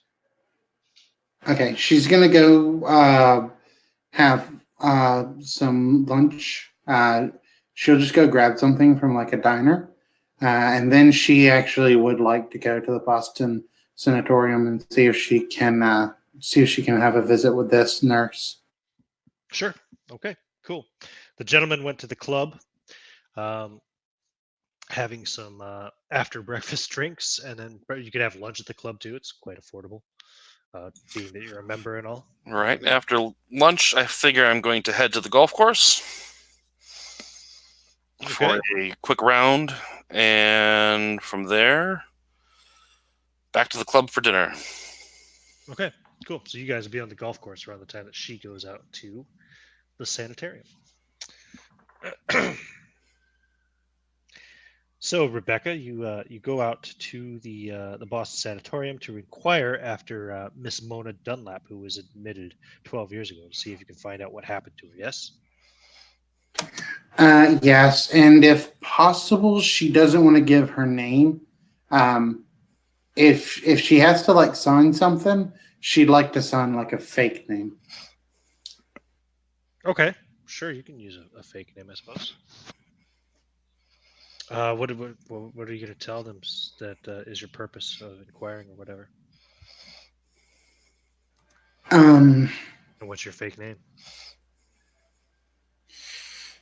I'm going to tell them that I'm a distant family member of hers, an aunt, and I will tell them that my name is Rachel Dunlap.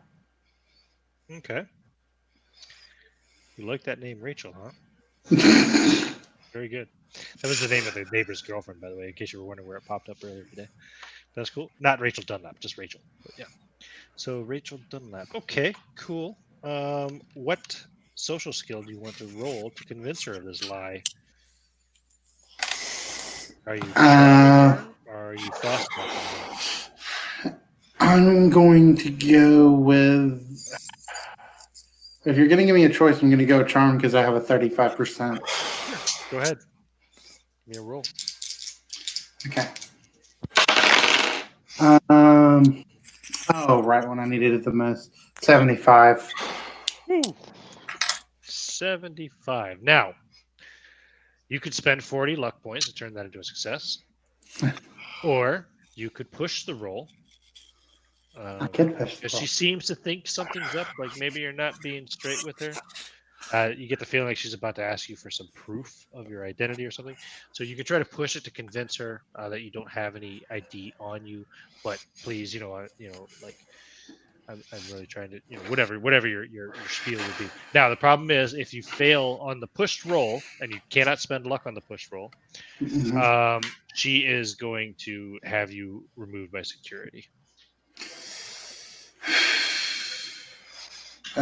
35%. That's pretty. Well, she'll just tell you to leave, and if you don't leave, then she'll have you removed by security. Yeah. She'll tell her,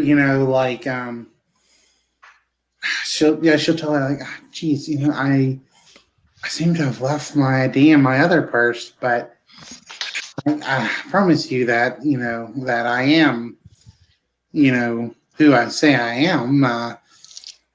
If there were anything I could do to convince you, I most certainly would. I'm sure that my niece would identify me. And Moment of truth. ooh, 36. A 36. Oh, I'm sorry, ma'am, but I cannot divulge such personal God, I cannot believe that. 1 fucking point. You'll have to go and get your identification and come back with it. Well, gosh, I mean, with all the way up, fine. Guess I'll just have to come back tomorrow then. She's gonna storm off like she's annoyed. Sorry for the inconvenience, ma'am. Hospital policy.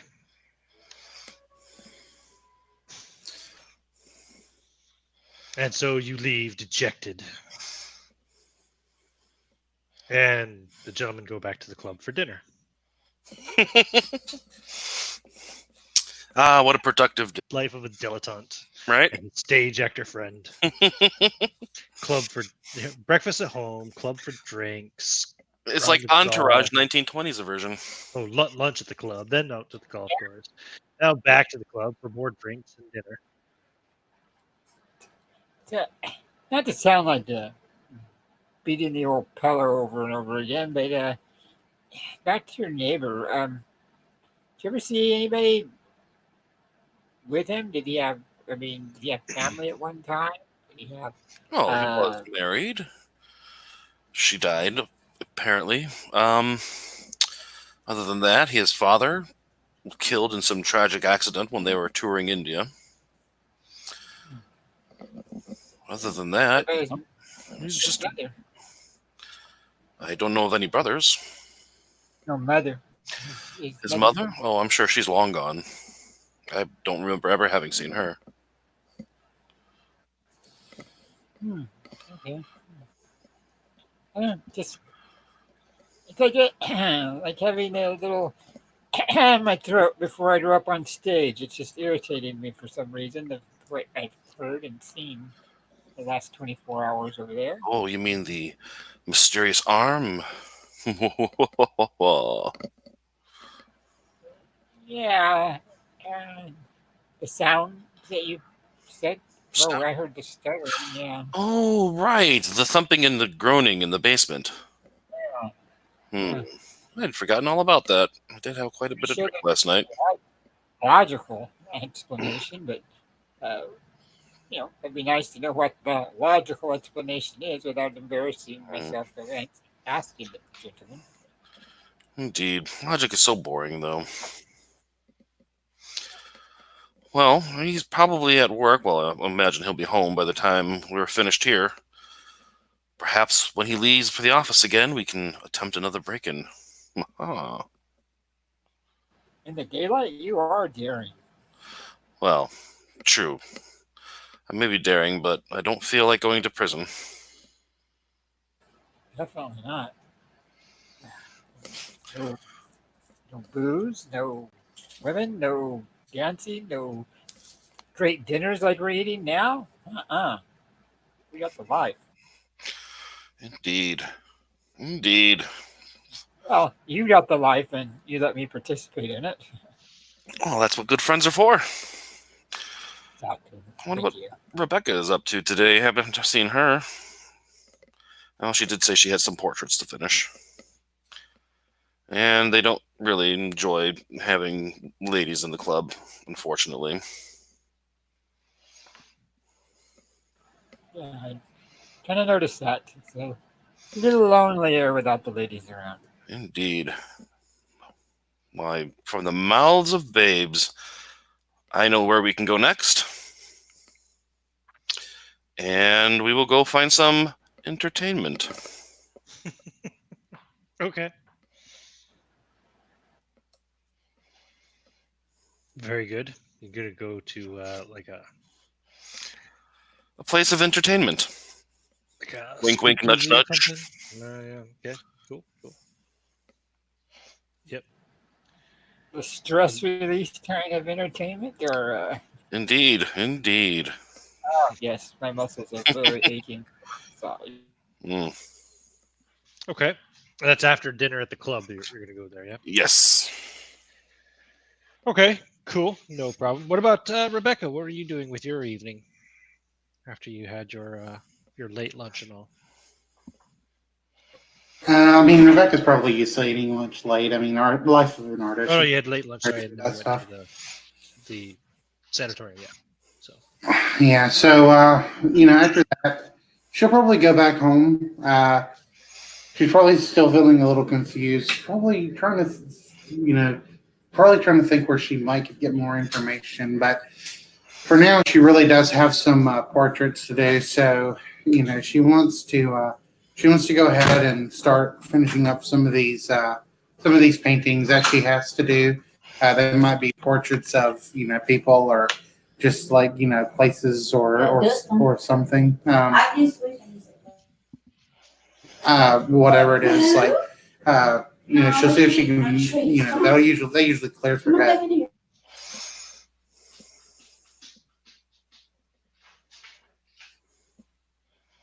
I'm sorry, I only got some of that. Yeah, I'm sorry. Background noise. She's gonna head back home to finish up some of the portraits she has to do. Painting usually helps clear her mind. Right. Okay.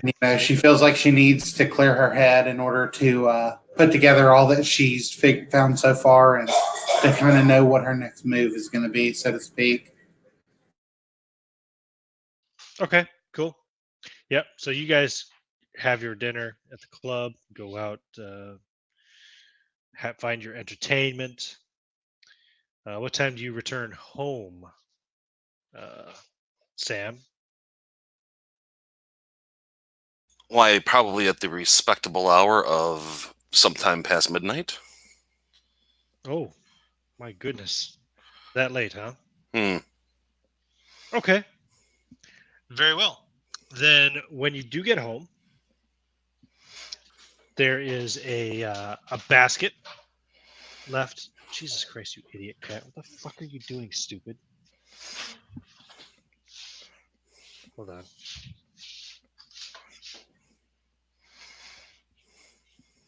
Let's see what this shithead's doing. Okay, so you get home, and there's a basket sitting on your porch Hmm. full of more beautiful tomatoes and a note attached to it. Oh. A note. You recognize one of Mr. Corbitt's baskets, of course. Of course. Uh, and yeah, let's see here. It's from Mr. Corbitt, of course. It says, "Dear Sam, I must go on a week-long business trip to New York, and I was wondering if you'd mind keeping an. I thought I would ask if you'd mind keeping an eye on my place and collecting the mail. I've left this basket of tomatoes here for you, freshly picked from my garden as a token of my appreciation. You will find the key beneath the tomatoes." Oh. Well, I'm well. very sorry to be so presumptuous. Unfortunately, I must leave very soon, and you have not been home all day. That's indeed true. I had quite the busy day. As I'm chomping into a tomato like a apple. Mm. Oh, juicy. Oh, good. Lovely. Mm. Oh, yes. All right. Take out the key Mm. and go to sleep. Leave the Okay. tomato. Just walk in, leave the tomatoes, on a side table somewhere. Sure. Someone will take care of them. Sounds like a plan. All right. Excellent. Let's take a bio break. All It's right. middle of the night, Monday, transitioning into Tuesday. And yeah, we'll pick up in a couple minutes here. Smoke them if you got them.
I am still here if anybody just wants to chat. I'm not at the desk, but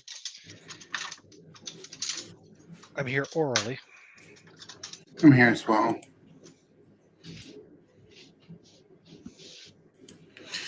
As am I. Cool. When we get back to the game, because I can't think of anywhere else to find information. Mm-hmm. Maybe the morgue. No, it's okay. I mean, I think Rebecca will. You guys will soon have some more direct access. I'd say to. Yeah. Well, she doesn't know that yet. Yeah, she doesn't know that yet, but I'm sure she'll find out. I mean, Yeah, she doesn't have anything solid enough to contact the guys. You know what I mean? Mm-hmm. you did a real good job on playing her, Krystal. I mean, that's the stuff that what we should be doing, but my character isn't that kind of guy. He's a, kind of a bum. So you did a good job doing all that research and all the stuff that needs to be done. Yeah. Well, I appreciate it. I mean, she has a very high education. She's a 90 education. So, I mean, that alone, I think, shows that she has a curious personality about her, and she can research and stuff pretty well. So, I felt like, Yeah, she is really well educated, right? She just loves her art, though. Yeah. So she's successful at it. Once You're all Ian had good credit ratings, you're all pretty well to do. I yeah. believe you are both upper middle class, and then of course Sam is rich. He's wealthy. Yeah. Once Ian had me roll the idea roll, it was like, okay, well, she's gonna want to take a break from her art for now to pursue this just for a little while. Mostly just to clear her conscience and know that nothing is weird. And then like, okay, father died in a mysterious accident and woman was hospitalized after his wife died in childbirth. Okay, I'm not feeling any better about this. On top of the weird books she found in his house as well. Yeah, so I could see where it would raise some suspicions. yeah, God, I can't believe that trip on that push roll. Like, it's 36. Yeah. A little keeper confession here. If you hadn't tried to deceive her about your identity, if you'd just gone with a direct approach, I think she just wouldn't give you the information. Well, live and learn, then get loves, right?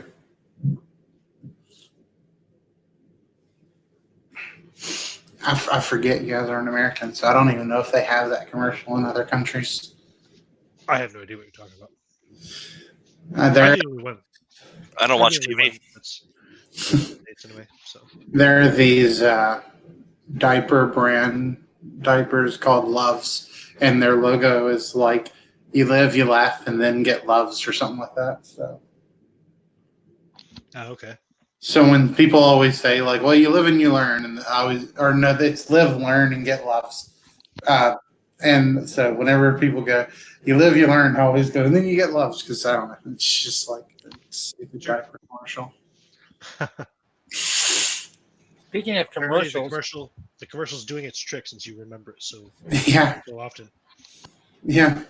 Speaking of, I was just going to say something that really has nothing to do with what we're talking about, but except commercials is that the cable company now has certain channels that you can press on your DVR and it jumps through the commercials and starts back at the show, which I thought that's really cool because you don't have to sit there and hold the button down or anything. You just press it once.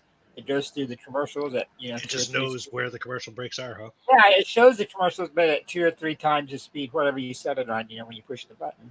And then it stops automatically when it gets back to the show, so you don't have to try to hit it at the right place, or miss a little bit and rewind and all that kind of crap you have to do. So only certain channels and certain programs will do it, but maybe that's cool. Hulu, Hulu has commercials but they actually show like how long their commercials will be before your show comes back on. So they'll actually show like it'll be like 80 seconds or whatever. So you know how long you have to like go do something. But come back to get to your show on time. Of course, with like Hulu, you can like pause the show while there are no commercials for as long as you want. Yeah, I had a Hulu subscription for a while, and then as soon as they put commercials on the subscribe stuff, I canceled it. Yeah. Yeah, I'm kind of surprised. Like, I only have Netflix. There's no commercials. Yeah. Honestly, I prefer Netflix, but my mom prefers Hulu, so.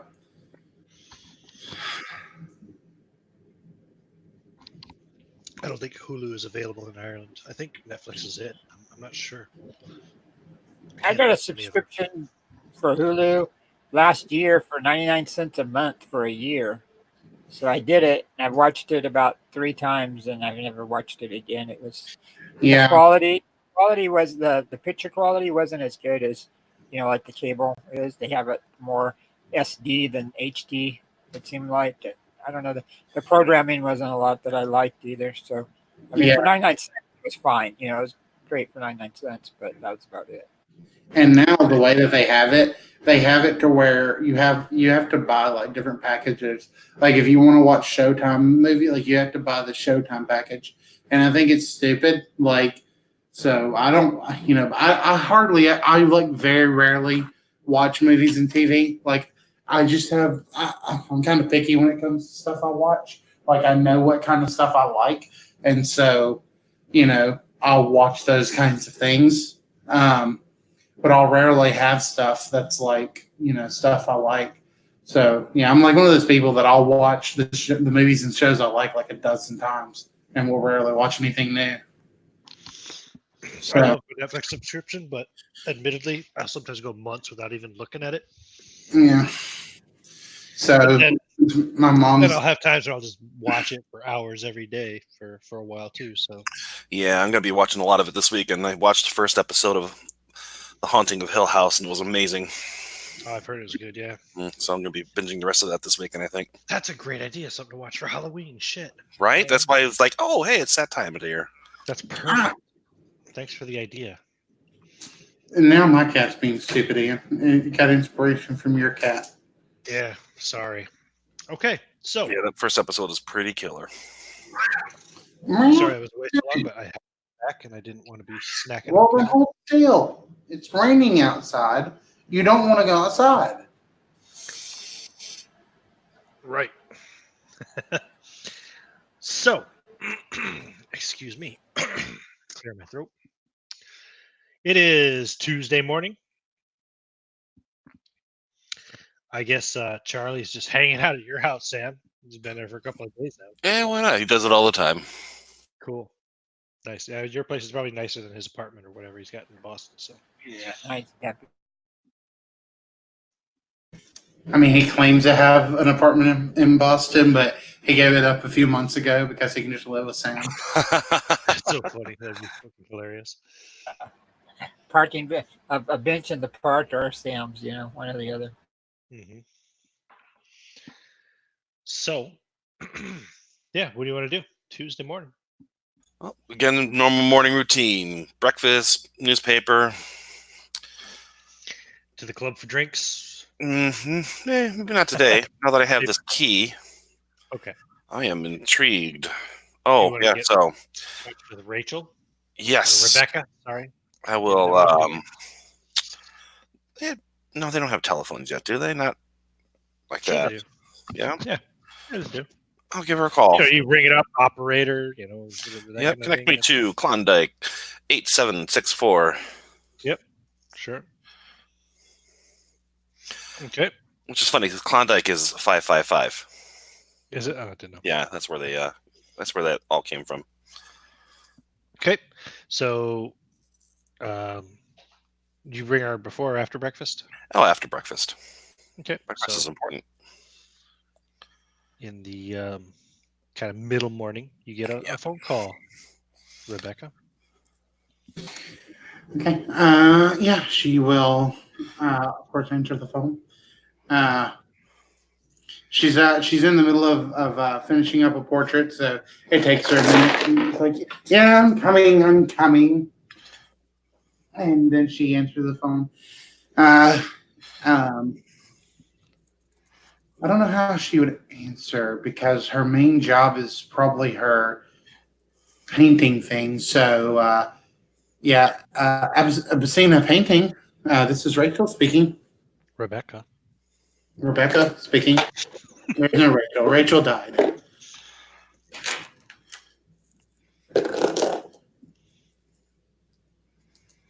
And you're met with disturbing silence on the other end, apparently. Oh, Yeah.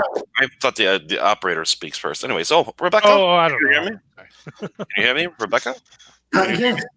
Yes. Ah, this is Sam. Oh, hello, Sam. So I just got a rather amazing gift. Is it another? I don't. I really rather wouldn't hear about another one of your late night escapades. Oh, last night was a doozy, though. I will refrain, though. No, I got a key. A key to Mr. Corbitt's house. He is apparently out of town for the week, and he graciously asked me, I don't know why, to ensure that his mail is taken care of. I see. All right. Huh. Okay. Well, don't go in yet. I'll be over a little later. I have a painting to finish. Certainly. And with that, Rebecca will hang up. Okay. I will go and we'll go and play some billiards in the game room. Cool. No problem. Rebecca, instead of finishing up her painting, she'll go ahead and just like beat out her paintbrush. She'll leave what she has. Just beat the devil out of it. And like she'll quickly take off her apron or whatever, and just if she has down clothes that are good enough to go out, she'll grab her purse. She really actually wants to speak with this lady that I totally know her name, Dunlap. She really wants to speak to her. So Okay. she thinks, if she's lucky, maybe a different nurse will be on staff or something today. So before she goes to Estey, she'll take her notes that she has and everything, and she's going to go back to the The hospital. Boston Sanatorium. Cool. Right. No problem. Now, you said the magic word is luck. Roll it. Okay. For me, my cat jumped up here earlier and knocked all my dice around, so now I have to refine the ones I had. Got it. Okay. Oh, nice! I rolled an 8. I wasted. It is a different receptionist. Okay, nice. Okay, she's gonna walk up. She's gonna ask, and she'll ask to speak with Miss Dunlap. Miss Dunlap. Yes, with Miss Mona Dunlap. We don't have anyone who works here by that name, I'm afraid. Wait, was it Mona Dunlap? Was that the person? Mona Dunlap is the name, yeah. No, we don't have anyone who works here by that name. No, I'm sorry. I believe she's a patient here. Oh, a patient. Let me check the records. Hold on. No, there's no one currently here by that name. Let me see here. Where's the invoice? Here's what we're looking for. Let's see. Oh, yes, Miss Mona Dunlap. She passed away 6 years ago. Oh gosh. This here, she never regained consciousness from the time of her institutionalization, which would have been 6 years previous. Wow, that's a terribly sad story. Did they ever say what caused the incident? Well, I don't have that information here. I do have the name of her attending physician. Is there any way that information could be given out? Well, I could try to contact him, see if he would like to speak with, if he would speak with you. That would be wonderful if he would. I Would you feel like to? Yeah, she rather. basically would say, you need to give her kind of a reason to why he would interrupt his day to speak with you. So you can make either a credit rating roll or a fast talk roll, basically. Okay. See if your story or if your importance, anyway, is enough to convince him to. Which one do you want to roll? You mean you could roll against both and just tell me if you succeed. Like, really? I mean, you do realize that I'm quite a famous artist, don't you? 93. Jesus, 93. Mm-hmm. Do you want to push your luck? Push it.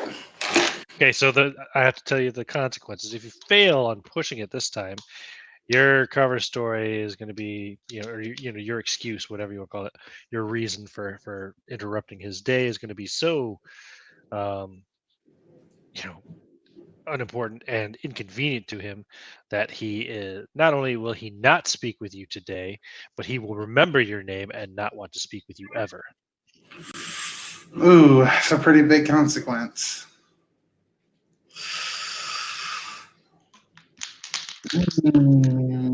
Basically, just saying you're not going to get this information out of the place if you fail this roll. I mean, it's a one shot and everything. So, you know what? I'll go for it. Besides, I have two friends, and one of them have a car. So, one of them is probably a little bit more important than I am, even. So, yeah, I'm sure he would love to have. So I'm a really famous artist, right?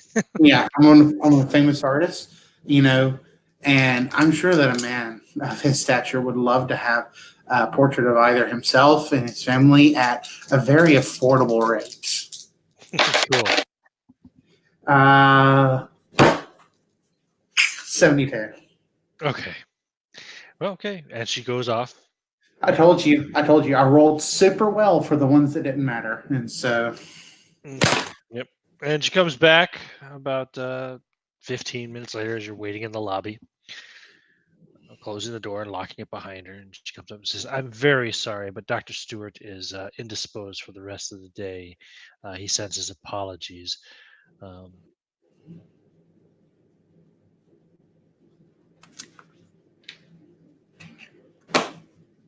And good day to you, basically. Oh, okay. Okay. All right. Well, it's his loss. I mean,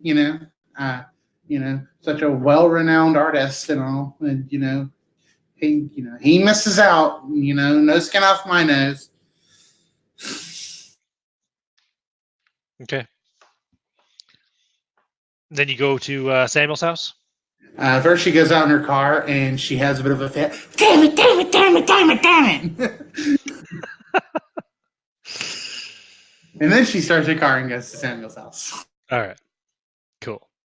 So you get to Samuel's house. Yes, It's time so for lunch.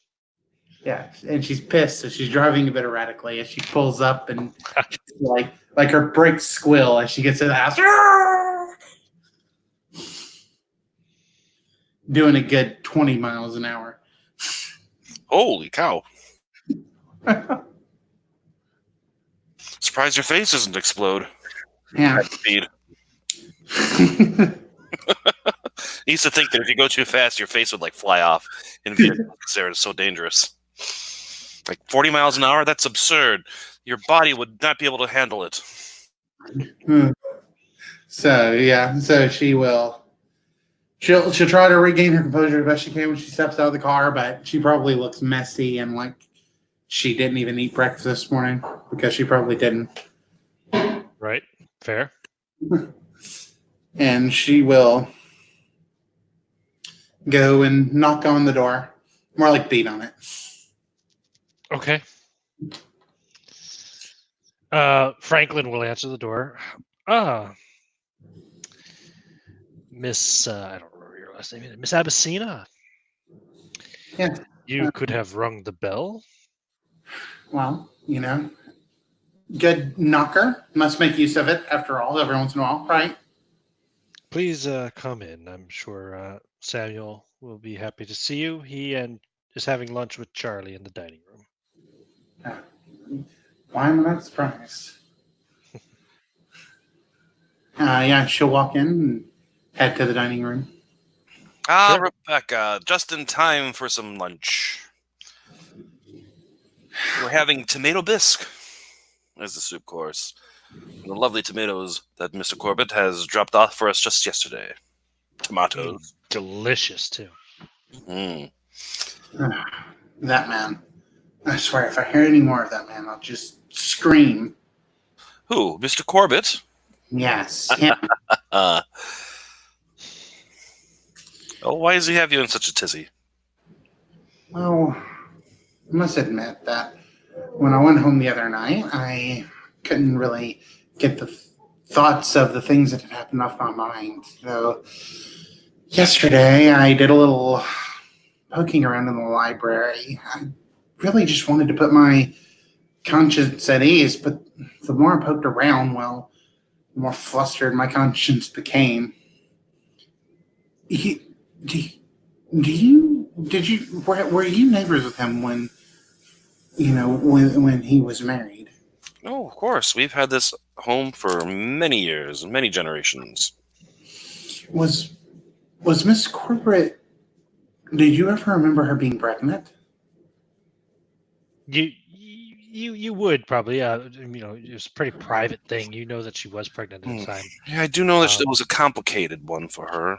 She didn't leave the house much. I remember they had even hired a nurse to take care of her before she tragically passed. I'm not quite sure what happened after that, though.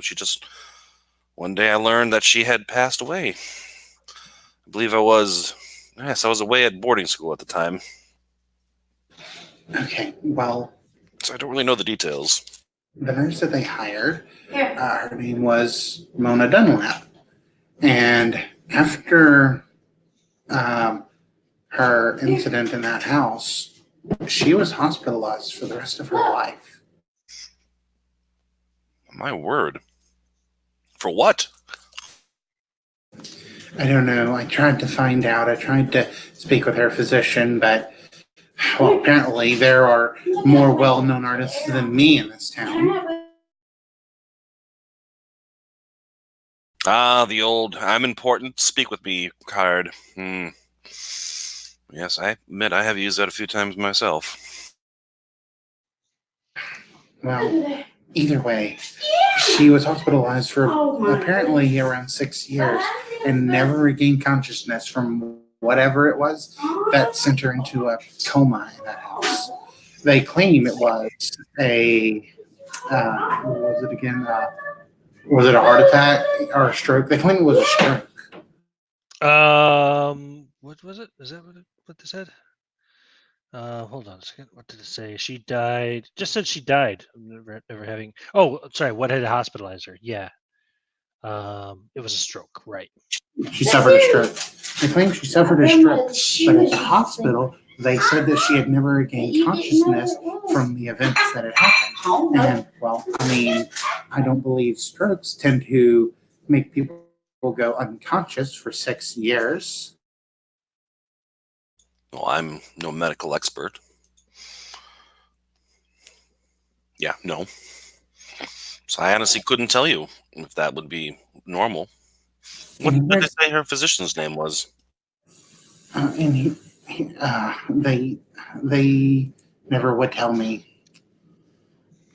But here's the thing: is that according to the source to the paper that I read, apparently Mr. Corbitt returned home and found his wife, child dead, and this nurse stroked out on the floor. How old was this woman? I'm not sure.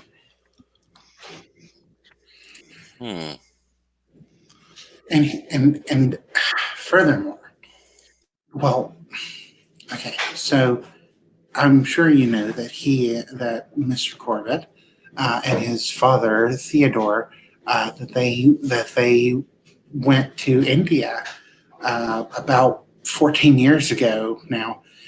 And according to Mr. Corbitt, who survived, his father and he were chased by a group of bandits, and his father fell from the mountain as they were running.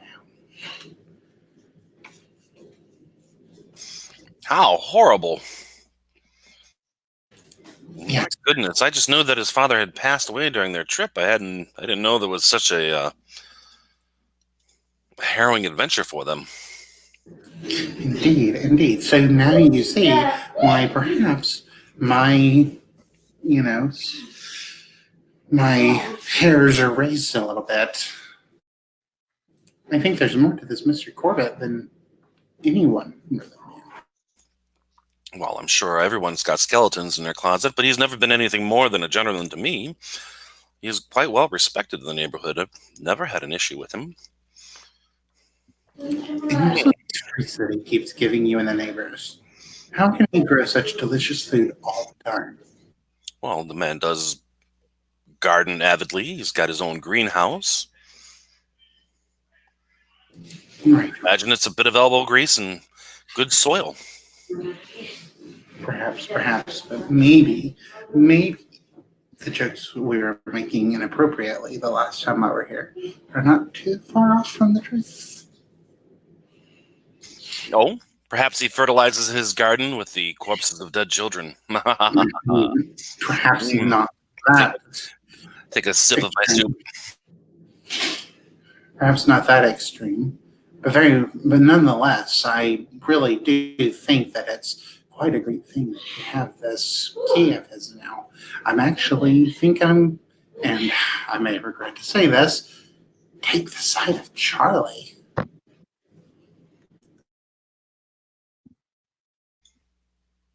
Well, shall we go and investigate? If you guys look over, you've seen that. Poke around?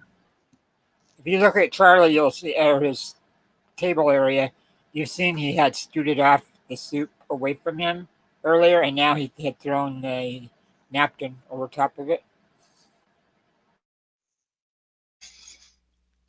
Like Rachel is starved because she didn't eat breakfast properly and probably hasn't had any like proper dinner or anything. So she's actually just like grabbing rolls and like stuffing them in her soup and like stuffing her mouth as she's like relaying this information.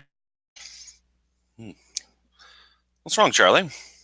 Soup not settling with you? Take another sip. Delicious. Once you mentioned where the ingredients originated, I suddenly lost my appetite. Something crawling around in the basement. Maybe it was a potato person or something. I don't know. Well, if he'd made a man of potato, I'm sure that man is quite delicious. Consider the vegetables I get from his garden. Ever the adventure, Sam. Ever the adventure. Well, I can't let good food go to waste. It's not the tomatoes' fault who grew it.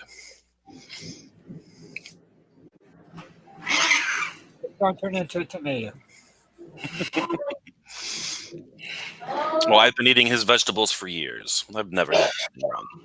I don't know why I would chart now. Very well. This is true. You ate one of those tomatoes raw. He got mad at me. Like I brought him over and I started trying to pet him to get him down. Oh. In fact, many of the dinners you've had at my home have included ingredients from Mr. Corbitt's garden. So please, finish your soup. His face starts kind of turning a greenish color. It's kind of looking like he's seasick. Why don't you give me a sanity roll there? Okay.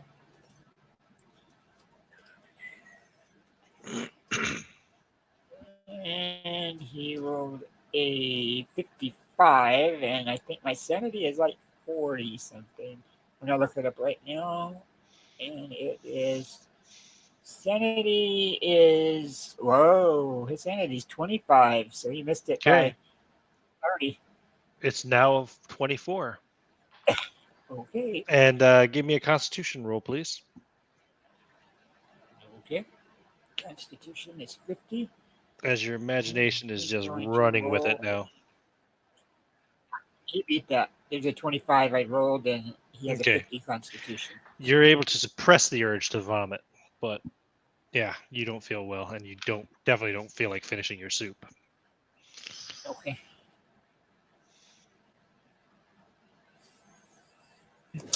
Well, come on, let's go. Let's I find this all extremely amusing. let's settle this once and for all. Have your butler fetch you a few torches. I want to search that basement of his. Oh, I suppose we might have some around the house. Franklin, Yes, sir. do you have a torch around? Of course, sir. Could you I have fetch a couple. could you fetch them for me? Yes, sir. Mr. Corbitt has asked me to check on his mail and ensure that his estate is well maintained while he is away, and who knows, we may need to check the breakers in the basement. Of course, sir. I found 3 for you, sir. He brings you 3 electric torches. Wonderful. I'll check them out. How do you turn this? Click. Ah! Oh, I see. Blink. The glare out of my eye. Well, Yeah. quite good, quite good. It doesn't work. You can't really wipe it out. It doesn't help. Right. Okay.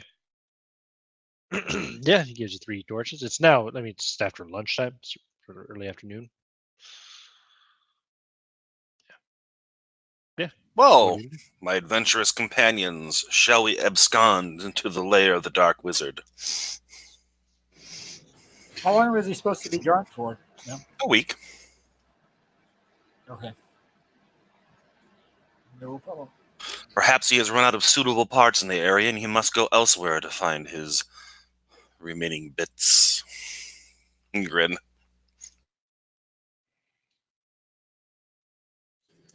I wouldn't be surprised.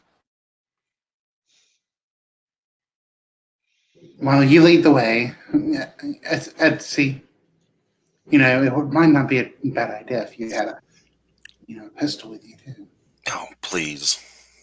He's an old man. It's an empty house. There's nothing to worry about.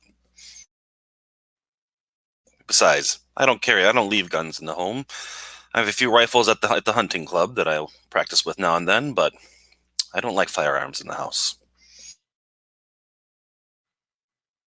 It's too easy to panic in the night and cause something terrible to happen. Come. If you're feeling scared, though, I suppose you can grab a poker from the fireplace. Maybe you can beat the shadows with them. Oh, har, let us just go. Sure. Indeed. All right, now throw on a smoking jacket and saunter across the street like I own the place. Yeah. Okay. So, you can see the residence map. In fact, I'll drop that into the chat as well, just so again, it's always handy to have this kind of stuff, just in case. Let's see, residence map, property map. There's what I called it. And I'll also drop over this because I'm putting it on the screen anyway, so I might as well give you the first floor map as well. Those are coming through to the Facebook chat to you now. And of course, I have them up on the screen there too, if you can actually make it out. But so yeah, the property map up top there, and then I've just got the first floor map, the ground floor. Sorry. So, yeah, what do you want to do? You have a key. You go straight to the front door and open the door.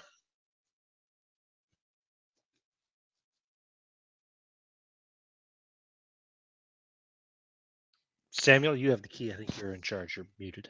Sorry, I wasn't muted. I will say, okay, so click, open the front door, and then open it real slow so that it creaks when I do, and turn back and look at them and go, ooh.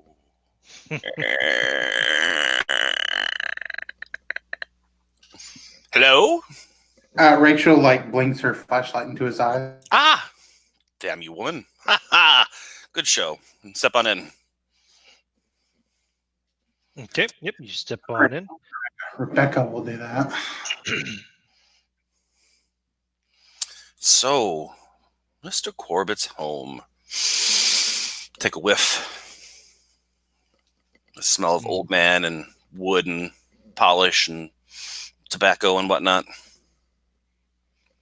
Yep. That is a recline. That is a chair and a table with a bottle on it in front of the fireplace. Is that what it is? It's an easy chair, yes, with a table. Goodness, I was trying to figure an easy chair. Yeah. They have easy chairs then? Well, not an easy chair, but it's like not a recliner, but it's like a large stuffed padded chair.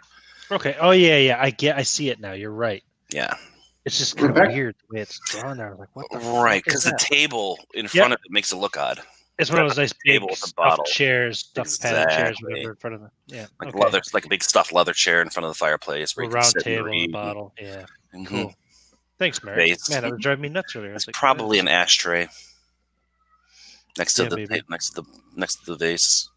Yep. So you got a cloakroom. There's a guest room, guest bath, pantry, kitchen, dining room. The only thing of really any interest, though, as you kind of look, if you look around the first floor, really, it would be the books in the front room. Yeah. Let's take a wander through there. Just open Rebecca wants to go instantly and see if those books are still there. Yeah, books are all still there. Excuse me, sorry. Bless you. That was a cough, actually. I have a cold. Oh, fun. So, yep. So, like I said, there's an Arabic copy of the Quran. There is 20 Experiments in the Occult by Dr. Arthur Tumley. There's a well-worn copy of True Magic by Theophilus Wen. There is a weird kind of, looks like almost like a leather-bound book, but not quite. It looks kind of scaly. Book called The Key. Oh no, it's written in Sanskrit. Apologies, you probably can't tell what it's called. There are 14 leather-bound annual journals. I don't think I told you there was 14 of them before. I just told you there was a bunch, but there are 14 of them. And a black loose-leaf binder, which is the one with the botanical notes in it. Journals, eh?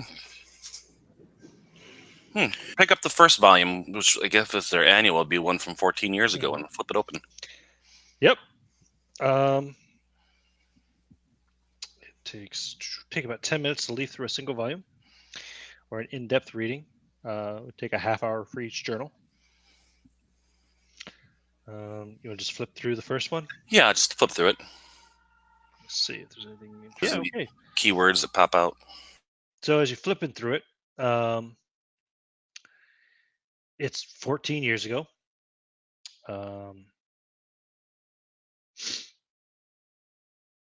Entries not listed are very mundane. Yeah, of course.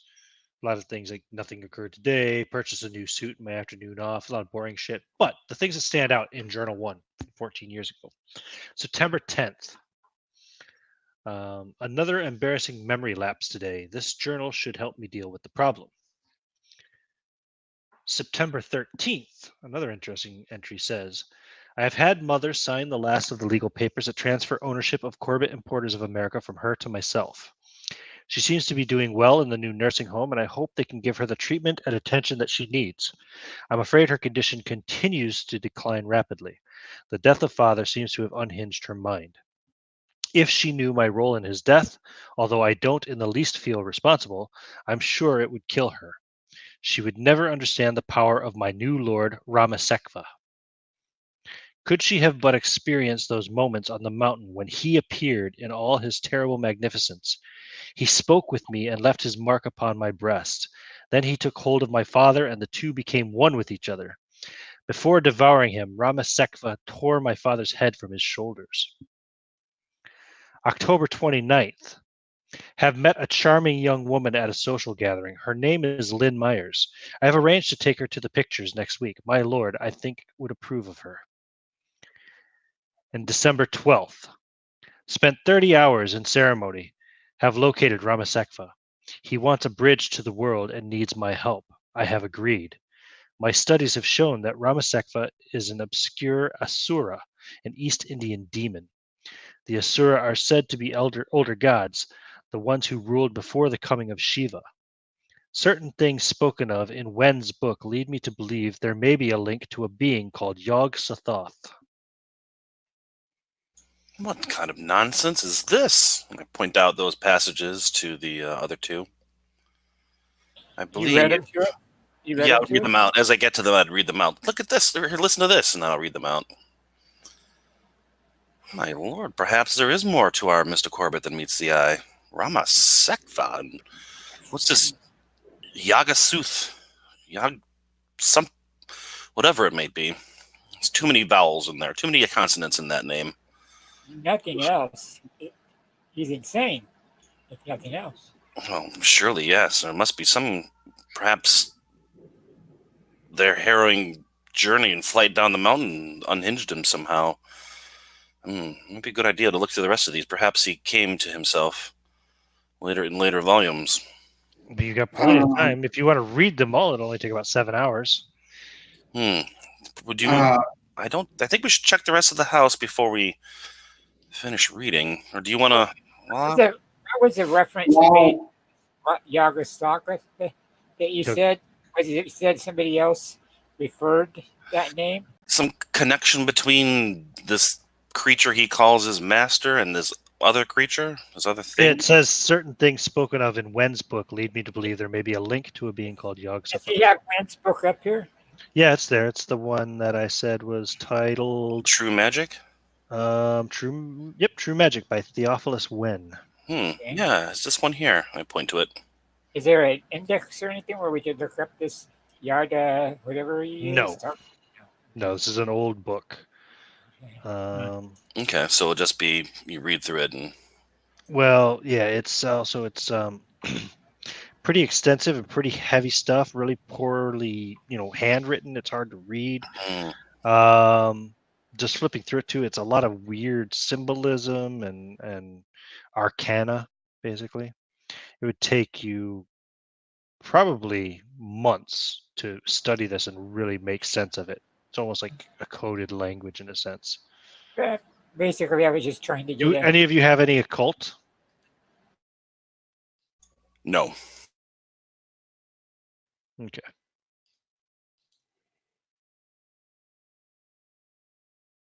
If you look over it a little bit, though, just trying to figure out what it is, Charlie, it looks to be a collection of magic rituals and spells and theories on magic and, talking about the sources of such. I only have a 5 in occult, and that's it. Which is nothing. While Samuel was leafing through those things, could Rachel have leafed through the botany book? Sure. That would be a sensible thing for her to do. So looking at the, excuse me, where is the bit? Here it is. Okay. The botanical notes. Give me a botany roll. Or biology. Okay, biology, yeah.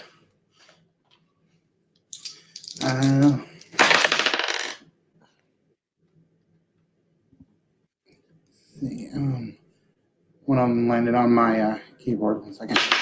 Okay. Oh, nice. 29, so regular success. Okay. It talks about Corbitt's experiments with drugs derived from plants growing in his greenhouse. You can see there that he uses fly agaric along with extracts from several other of his plants to produce a drug he calls soma, a necessary ingredient in the calling of Ramasekva. Using this drug to elevate his state of mind, he can then successfully contact Ramasekva. Do you have pharmacy? I don't think so. I don't think so. Pharmacy, no, I don't. I know that first one is a mushroom, but I don't. Well, Estey doesn't, but I do. I'm pretty sure it's a mushroom. Anyways, that's irrelevant because I don't know that. Yeah. You can make a second botany or biology roll as well. Okay. So, as he's kind of reading out his notes, and as they start to leaf through the magic book, she brings that up, and second one's a 75. Okay, it's a failure, right? Yes. Okay.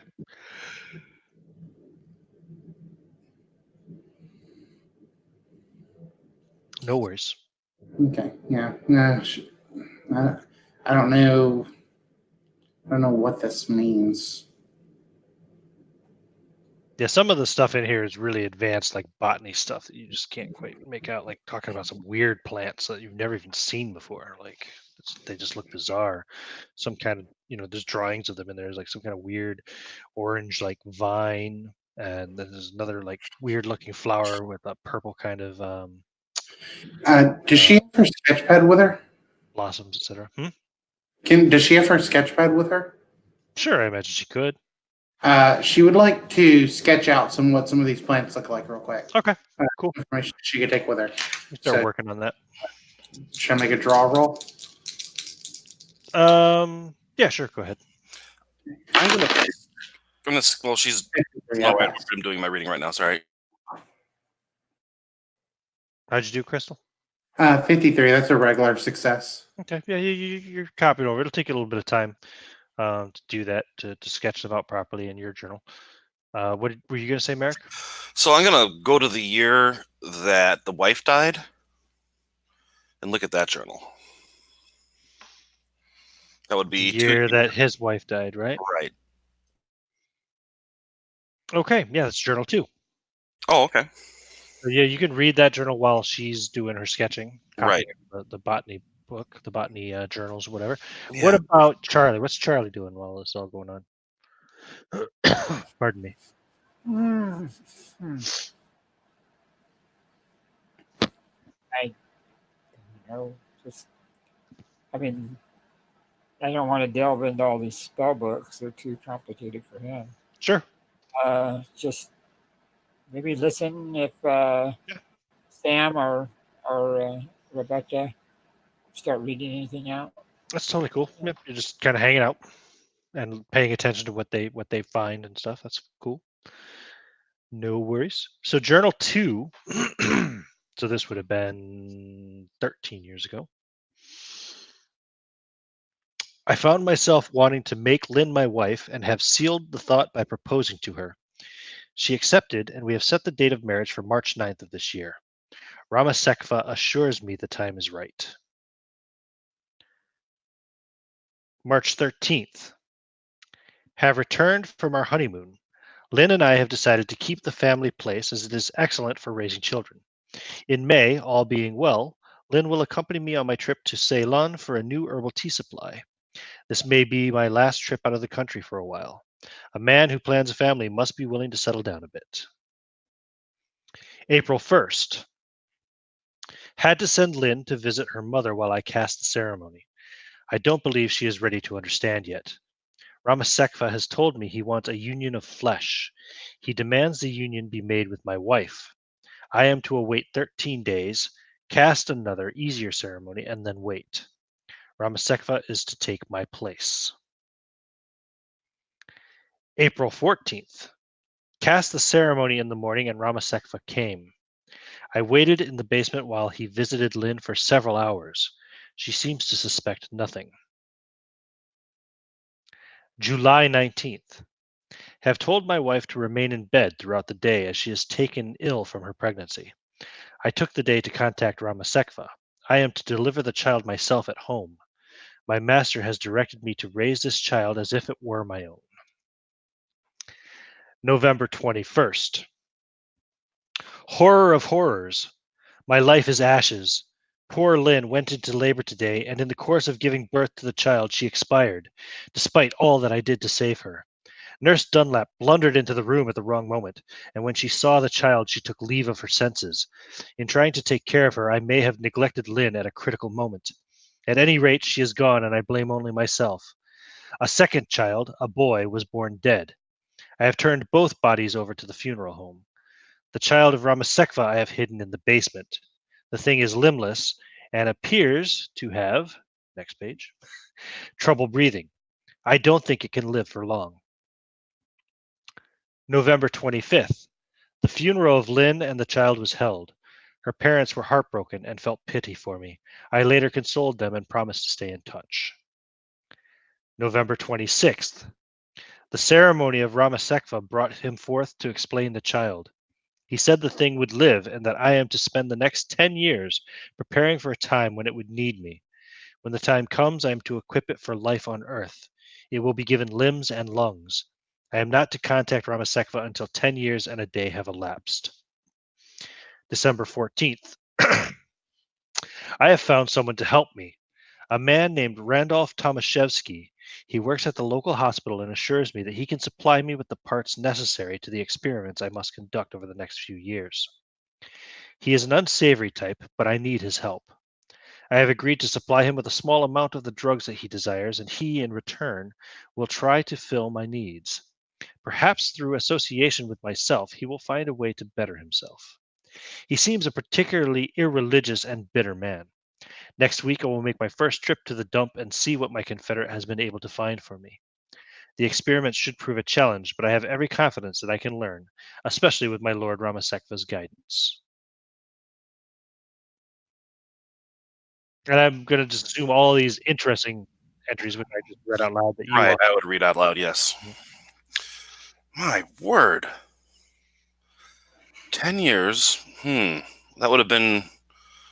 Well, 2 years ago would have been the date. Well, this was 13 years ago, so yeah, like a year ago would have been the date. Right. Oh, no, 13 years ago, right? So Right. it would have been like 3 years ago or something like that. Huh. Flip forward to the most recent book. Journal 14. Okay. Rebecca, you finished your drawing now. Journal 14, March 19th. So this would be the current year, I believe. Let me just double check that. Yeah, Journal 14 is present year. Okay, cool. Tomaszewski, March 19th. Tomaszewski says I am asking too much of him and claims that he is having difficulty supplying me with parts. The needs of the child increase all the time, and I have boosted again the strength of the drug I give the man, hoping that it will entice him to be more cooperative.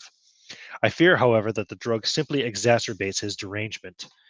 I must admit to feeling guilt. Aiding and abetting his false beliefs somehow seems wrong. However, to try and tell him the truth would, I'm afraid, serve only to further unhinge his mind. I will continue the pretense of believing in his master.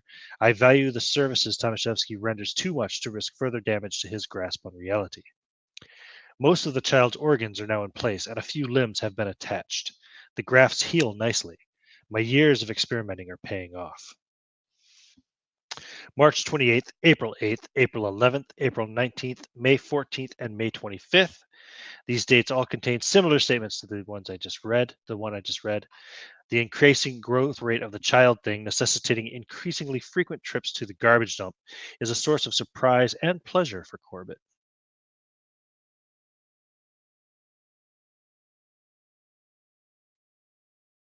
That's it. And what's the date now?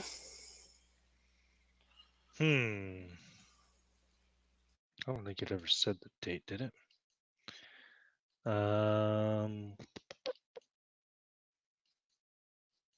Well, May 25th was the last entry in the journal. So, yeah, what the fuck? It's May 27th. I don't think it has a date listed here. No, it doesn't. But yeah, May 27th makes sense to me. That means the last entry would have been written, actually probably the day that you were trying to sneak into his basement. I want to go see this basement now. What? I'm sure he does not. Are you sure? I mean, Well, if something like this down there, maybe we really should go to the club and get some of those rifles of yours. Or go to the store and get a revolver. They're not that expensive, I don't really think that if there is anything down there, it would still be there. He would not have left it on its own, right? If it's something like this, if 8, 9 years old now. As you say that, you hear a sound. Sounds like glass breaking in the basement. I look at everybody with wide eyes. Then you hear a thump. Oh no. Perhaps it is simply rats A thump in the house or a thump outside? From the basement. from the basement. Perhaps he's got a rat problem. Yes, rats that can break glass. Good job, detective. I mean, a cat can push a bottle off a table. Why can't a rat do the same off a shelf? I think we both know that this is no rat. Let's get a grasp. Seriously, let us go. We are Let us call the police. Do something. We can't leave a monster in the basement. I can't think we're gonna take this. I'm sorry. Go ahead. Is there a fireplace around in the room? Yeah. Yeah, there's a fireplace in the front room. Okay, I want to take one of the things you'd move the logs with, with the pointy Poker. stick. Mm-hmm. Poker, there you go. I think we're trying to rationalize the thinkings of a madman. There's no way such a creature can exist. True. I don't think there's any kind of medical science that could graft limbs onto another being and have them attach and grow. I mean, that's the realm of science fiction. He's a madman. Well, look at, Shelley's work, it was fiction, Frankenstein. But but he's a madman. He could be coming back here, luring us in here for some of his insane experiments or ceremonies or whatever, knowing that we were already interested, perhaps. I don't know. I'm more arming myself. I don't feel comfortable, and especially with the noises in the basement. Poor Rob, you're so paranoid. Who hurt you? I think It was me, wasn't it? I think we're just taking this too seriously.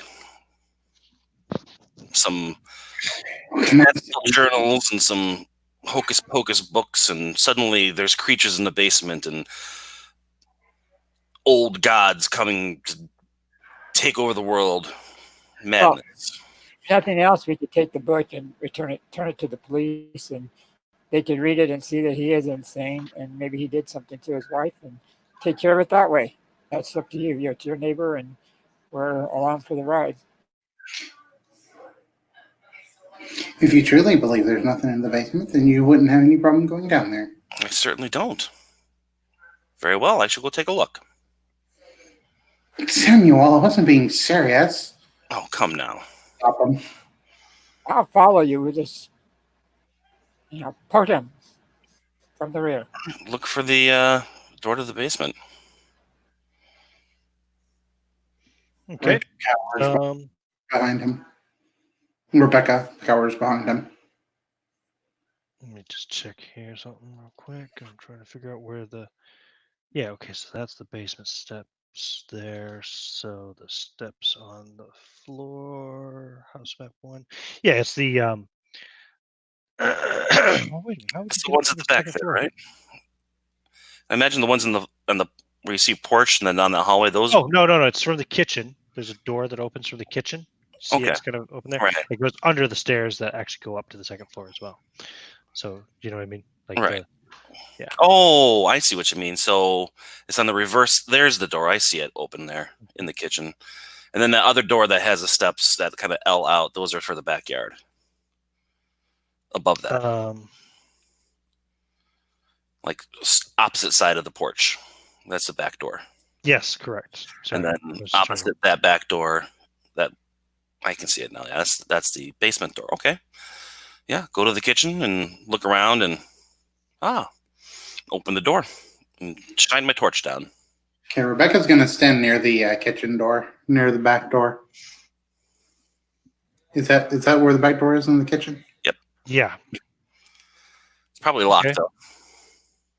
Yeah, she'll unlock it. She's getting ready to run. Of course. Do you have a key? I do. I mean, she's inside.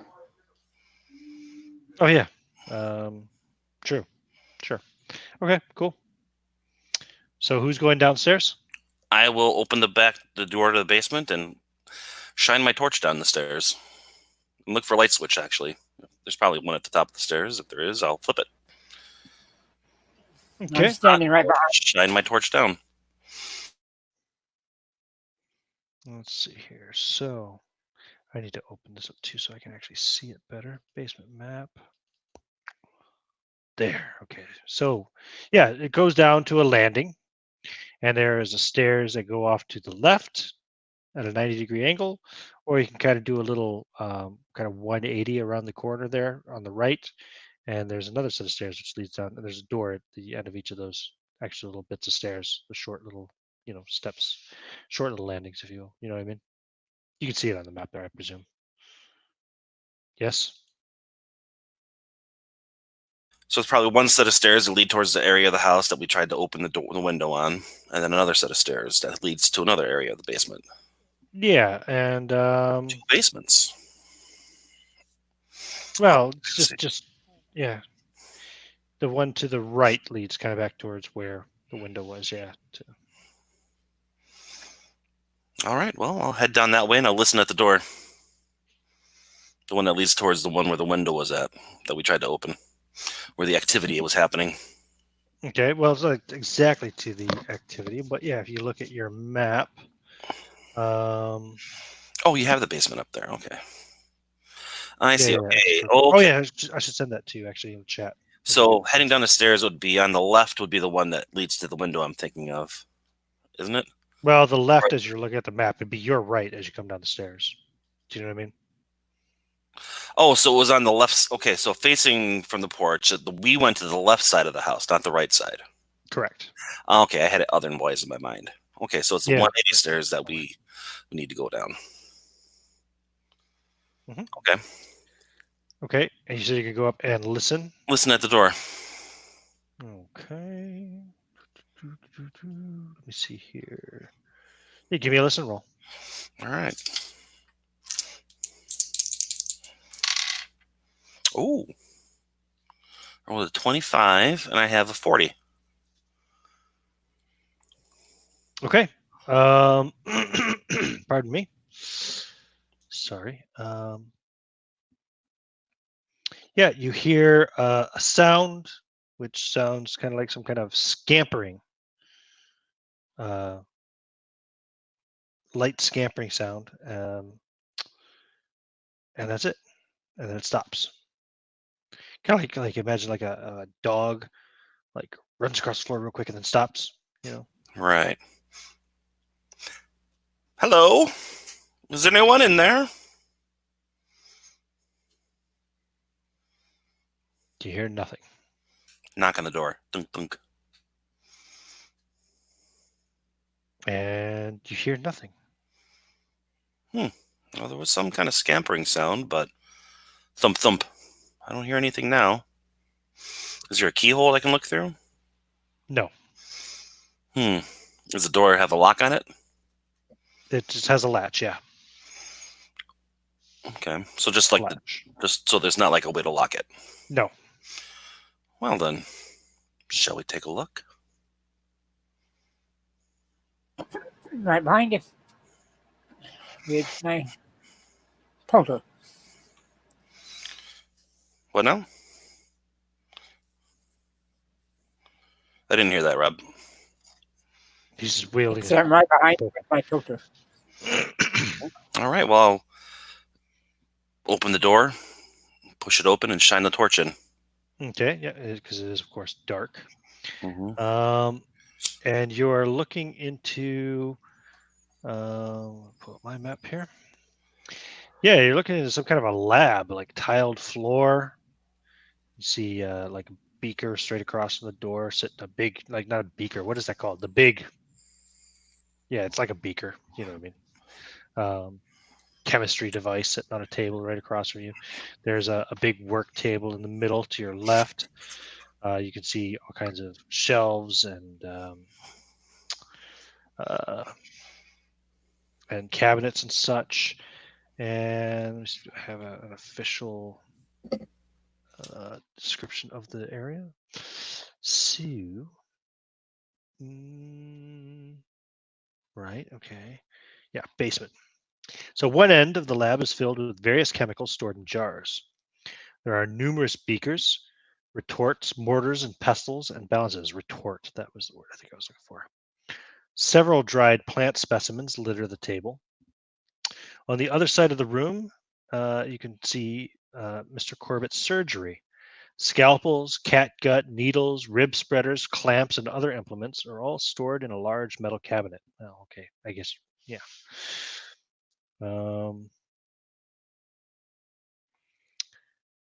As you kind of approach this cabinet, the faint sound of an electric compressor can be heard, and you would feel a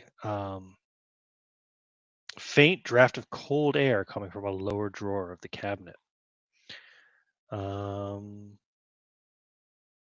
Yep. Pull that drawer open. You pull that open, you find a host of refrigerated human nerves, tendons, and blood vessels, all carefully stored for what looks like future use. Give me a sanity roll, please. Oh my God. You too, if you're looking, Rob. Oh, I rolled a 9. Okay, you lose 0 sanity. Nice.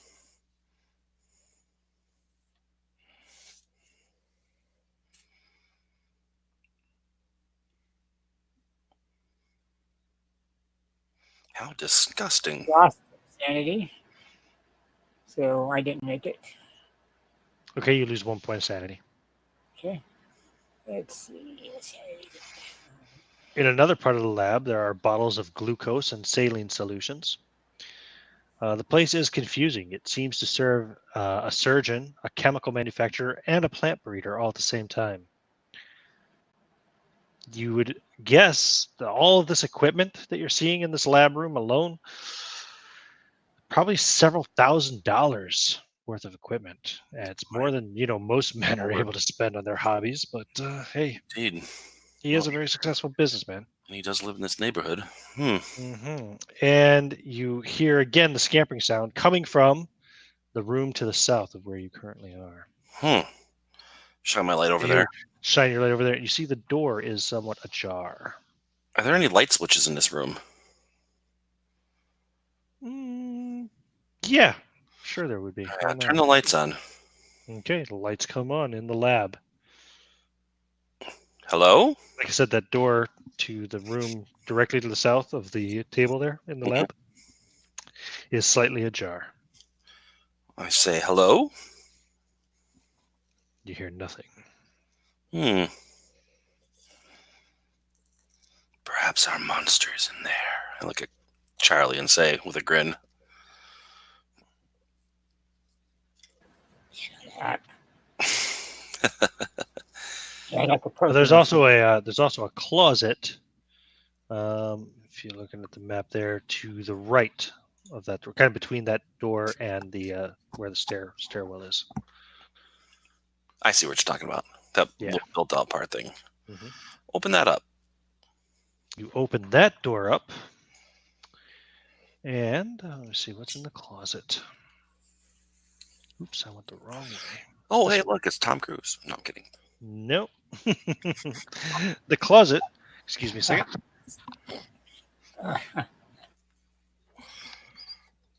That was unpleasant. The closet is empty, but you immediately notice a fetid, unidentifiable smell pervading this closed space. Ugh. How foul. Close the door. Oh. Okay. Pull out my handkerchief and blow my nose. Try to get the stink out. Were you checking it out? Were you looking as well? Or are you still following him around with the poker, Rob? Or a flashlight? I was following him around, but he was in front of me. It was just like a closet door you said he opened? Yeah, he opened the closet, and it was empty, but there was a horrible smell coming from it. Okay, I could probably smell the smell, but I probably couldn't see the inside of it. Okay, as you wish, then. Ugh. What the hell was in here?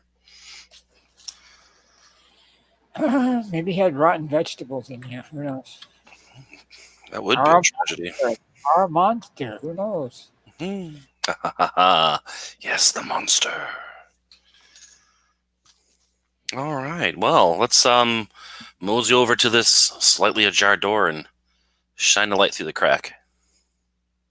Okay, you shine the light through the crack, and you hear another scuffling sound as something flashes kind of across the light area going through. You know, imagine looking through a crack of a door the light go through. Something like man-shaped, you're pretty sure, goes from, we'll say, from your right to your left. Good Lord! Real quick. Shout out and scramble back. There's something there. And I start backing away towards the stairs. I think we best leave, and perhaps we should call the police.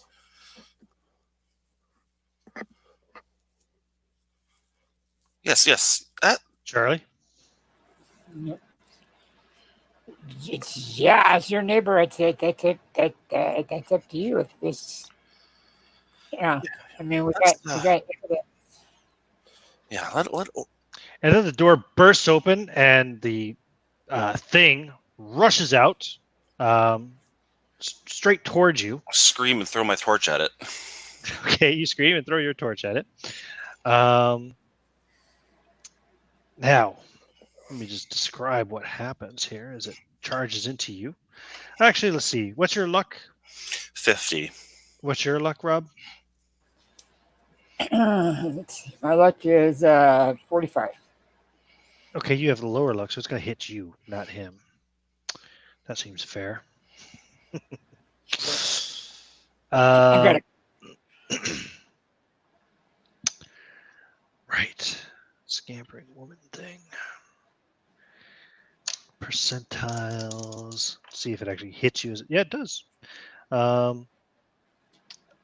would give you a dodge roll if you liked, or a fight back roll if you like, with just one penalty die for being kind of caught off guard, not expecting it to come charging you like this. I guess. My dodge is 25. Mm-hmm. Fight back would be brawl or sword. I guess you could kind of use the poker like a sword, I imagine. Yeah, I've used the sword because I've got 30 in the sword. So. Okay, roll. Okay. Which roll at now, and I'm rolling a 7. Wow, just when I needed it. So that is a hard success. Right. Yeah, hard success. 1 point off from an extreme success, but a hard success is good enough because I only got a normal success. So you actually swing and hit it as it tries to charge into you. And you do hit it, so driving it a little off to the side, so it kind of goes around you a little bit. Probably pushing in the space between you and Sam now, since Sam is backing away, freaking out, and has just thrown his torch at it. God damn. So go ahead and give me damage now. Right, damage with a fireplace poker would be. I want hand-to-hand weapons. Oh, what happened with this thing? Zoom to page, so that'll work for me. Okay. Blackjack club. So that'd be like a baseball bat. Poker. Perfect. Yep, it's right here. 1d8 plus your damage bonus. That's what I thought it would be. So. Yeah, shit. The D8 was a 1. Okay. Do you have a damage bonus? Where would that be? I think the bottom right of your first page. Bottom right. Okay. Yes, it's on the same line. It's under combat on the bottom of the first page. Right. I've got a big 0. None. It says none on it. Okay, you hit it for 1 point of damage. Oh, he's awesome. So this scampering thing comes kicking and charging at you. You swing the poker and hit it, just taking in its hideousness even after the fact that you hit it, because it was just an instinctive move or whatever. Instinctual? Whatever. As it kind of scrambles now between you and Sam, who has lobbed his flashlight. Actually, you can roll to hit it with the flashlight, I guess. Go ahead and sure. Throw. Oh, wow. What is throw? Throw is 20. I rolled a 10. I got a hard success. Yeah, you hit it. And let me see, what would the damage be on that? It's not going to be a lot. That's a war boomerang. It is not a war boomerang. No. Oh, taser dart. Dart, probably appropriate. Maybe a little more. Probably got a little bit more weight to it. Let's give it a D4. D4 plus damage bonus? You get half your damage bonus on a thrown attack. Yeah. Okay. Do you have a damage bonus? I do have a damage bonus. Okay. All right. I rolled a 4 on the damage roll, so that's a 2. Okay. And I rolled a 2 on the damage bonus, so that's a total of 4 points of damage. No, you get the full. You rolled 4 on the damage roll. Oh, and half the damage bonus. Half the damage bonus, so you get plus 1. So you get So I 5. get 5 points of damage. Nice. That's even more. How many hit points does the thing have? Wow, it's badly hurt. It goes down, falls to the ground. Now, to describe what this thing looks like, and this will require sanity rolls. It is basically a woman's head with 2 arms sprouting from where there would normally be ears, and a single human leg attached to where the neck would be. Well, it is attached to the neck.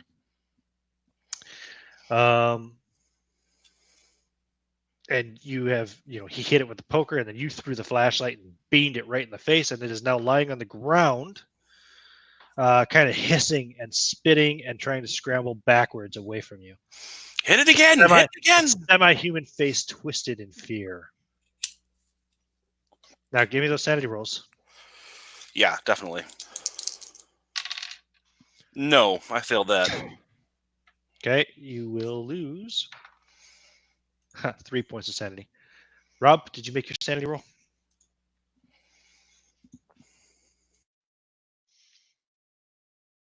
You're muted, buddy.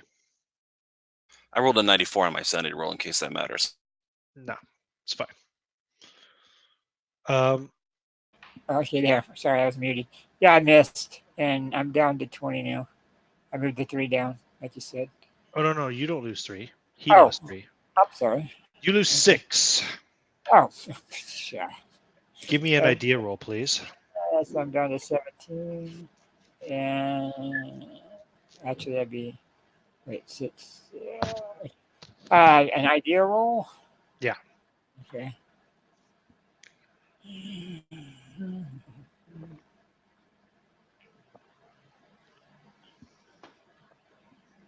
33. I'm afraid that's probably a success, isn't it? I'm You trying have to. a bout of madness then. Idea 77. Yeah, 70. So yeah. Roll a d10, please. Okay. D10 is a 9. 9. Okay, this will be interesting. The investigator gains a phobia. Even if the source of the phobia is not present, they imagine it is there for the next 4 rounds. So what do you think would be an appropriate phobia for what you've been through in the last 24 or 48 hours? Excuse me. Whoa. Anything in mind? Vegetables? I don't know. Limbs, or whatever. Okay, you have a fear of amputated limbs, yes, and you see, obviously, this creature is made of discarded human limbs, so you have to, when you're faced with a phobia, I believe you have to make a roll to not flee to try to get away from it. So, back to sanity. Sample phobias. Where's the whole thing about the effects of insanity? Yeah, that's the one right there. So,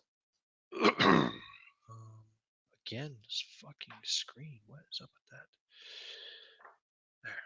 So, bout of madness. I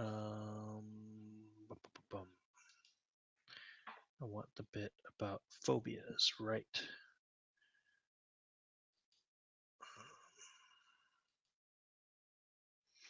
Right. Side effects of phobias and manias. Direct exposure to the subject of the phobia causes panic. Equally, exposure to the source of a mania also causes an obsessive reaction. Right. Okay. So for phobias, actions other than fighting or fleeing may only be made with a penalty die. This die does not apply to sanity rolls or reality check rolls, but yeah. So What do you want to do next round? Okay, so this is only for a certain amount of rounds, and if I do anything besides It's going to flee, last for 4 rounds. You're going to have a severe okay. phobia thing. So Anything other than fleeing or fighting, yeah, we'll take a penalty die. But what's the creature's initiative actually? Yeah, it goes after Charlie, but before Samuel. So what do you want to do, Charlie? Rebecca, of course, you hear them shouting down below, and you hear some kind of loud ruckus going on down there. And you hear me shouting, "Hit it again! Hit it again!" Okay, I will go up and try to hit it again. Isn't it down on the floor? You said. Yeah, it's Right not before left? currently trying to scamper away from you. So if you're going to move up to try to hit it, it will try to hit you back. It's going to try to defend itself. It's got to, right? Instinct. Rebecca will shout down as she hears hit it again, hit it again. Is it a rat? Is it a large rat? Is it a rat? Okay, Oh, roll your attack roll, Charlie. I missed it. You missed? I missed it. Yes. Okay, now it missed as well too. So you're swinging, but you're just afraid of it. So you don't want to get too close to it, so you just got to swing and hit the tile, the floor, crack some of the tile. As the creature's also scampering back and spitting in your direction. Her because it does look like a female head, twisted up, fucking horrific face. Yeah. I yell up to Rebecca, "Don't come down! There's like all kinds of body limbs and oh, it's awful. There's pieces of people here and there, and heads and arms. Oh, A sanity check to that. I mean, she hears that there's actually body parts and stuff. I think Yeah, that's sure. fair. The creature then scampers back into the room with the door ajar. Oh, and all fell. Yay. You lose a point of sanity then. Okay. And the creature scampers back into that room. Oh, shit. I'm going to kick it. You're going to run up and kick it? Yeah. Okay, go ahead. Roll an attack roll. It'll try to fight back. Got to. I got a good brawl. Come on, roll. I made a regular success. Okay, it has a severe failure, a failure anyway. Yeah, you kick it, so that does your. It's D3 plus damage die. Yeah, there you go. I was just gonna say D3 plus. I rolled 4 points of damage. Okay, you stomp on it, and you stomp right on the neck, and the leg that's attached to the neck. You almost separate the two as the neck crunches. Oh, The creature kind of spits all over your boot, shoe, or whatever, and it expires and just collapses there. and I turn to the corner and I puke. Crunch. Up my tomato bisque. Yeah. And so you're now in that room, which looks to be a workroom of some sort. Yeah, it's described as a workroom. So there's there's a little table with a chair, and there's a blanket in one corner. There's a cabinet as well up against the wall. Actually, a few cabinets looks like against the walls. That blanket is actually it was scrambling towards that blanket when you stomped it, and it looks like something sleeps there. Perhaps this thing. Rob, though, I would like you to give me a listen roll, since you're still in the lab.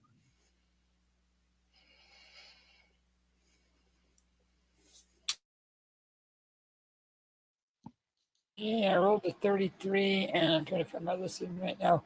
Listen was 40, so I made it. Okay. Pardon me. Sorry. You hear a sound. It sounds like it comes from the closet that you opened just, less than a minute ago. Well, not you opened, but Sam opened less than a minute ago. You hear something sounds almost like a gurgling sound, faint, and a loud kind of, still kind of faint, but a louder shuffling sound. So I'm only able to do, or has those rounds expired where I have the phobia? Or You still got a few rounds left, but what do you want to do? I mean, it's only if you're faced with the limbs, and at the moment it's in another room, so. Oh, okay. There are no severed limbs in the lab here where you're standing. So. Yeah. Sam, something's in this closet. Sounds like it might be another one of these things. Pardon me. You're muted, Sam. Sorry. There's nothing in there. I just opened it and I come out as I kick my shoe against the side of the door to like knock off some of the bile. Corbitt. What? There can't be anything in there.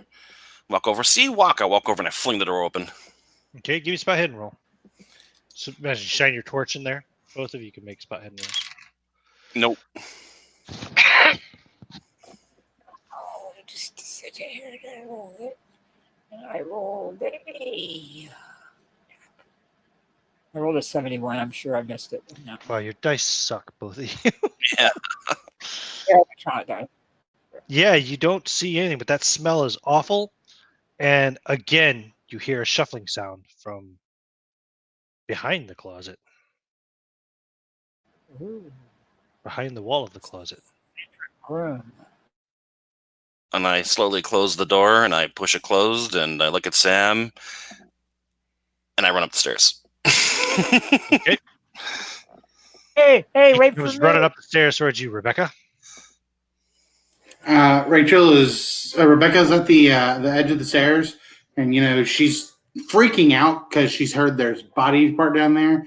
So she has, like I said earlier, she grabs like a butcher knife, and so she has a butcher knife in one hand and her flashlight in the other. And as Samuel runs around the corner, Rebecca screams out of fright and shines her flashlight in his face again. Ah, it's just me, daft woman. I shield my eyes and I come running up the rest of the stairs. What was going on? Oh, it's horrific. Were there really bodies? There was something. We gotta call the police. We need to call the police right now. Yes, we do. We need to get somebody here.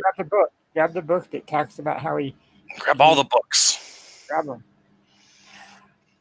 Yeah. Just either call them and... room, grab all those journals. Heck,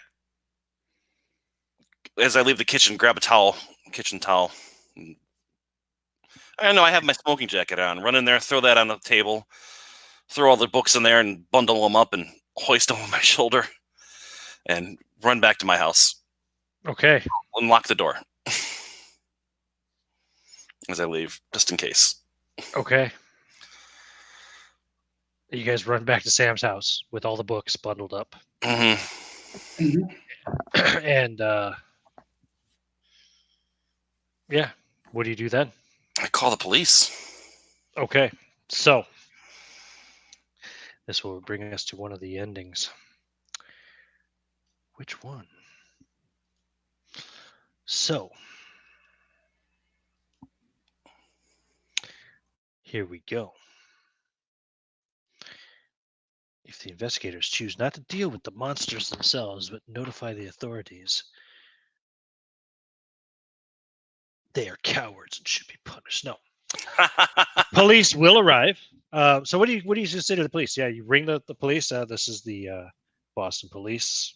Yes, I believe there's been a murder. A murder? Yes, and I think there may be more victims as well. Where? In my neighbor's home across the way. This is Samuel Estey at the Why do you believe estate. Why do you believe there's a murder? Because I saw severed body parts in his basement. You were in the basement. Yes, he had asked me to watch his mail, but he had been acting strange, so I decided to take a look around, and we found some odd journals talking about him killing his wife and his maid, and insane things. And we heard a noise in the basement, looked down there, and there was something, and there were body parts. And Thing. yes, Kind of please. Severed arms and a head and leg, all sewn together. I'll send over a couple of officers. Please, as quickly as possible. I Yeah, shall they should meet them be there in my about estate. should be there in about 15 minutes. Perfect. And I will go and stand on the porch and watch the house Okay. and wait for the constables to arrive, or the police to arrive. This is not in London, they're not constables. Yeah, it's all right. Yeah, police will arrive. 2 police arrive. You're out front. You meet with them. And my foot is still covered in all that grossness, and Yeah. I have the key, and I said, "Come, I'll show you." And I walk over and I'll unlock the door, Okay. and I'll lead them to the basement. It's down here. And I show them and let them go first. Of course, So they go down there. it's to your right. There's a laboratory down there. Yeah, I showed them the lab. Where's that basement map again? Let's just pull up with that. Yeah. I showed them the lab. I showed them, and there's through that door, there's some workroom with some horrific things inside. Why can I not grab that? There. Okay. Yeah, they go in. They find that body. And what the fuck is that? You said there was more. Like they look freaked out. You said there was more?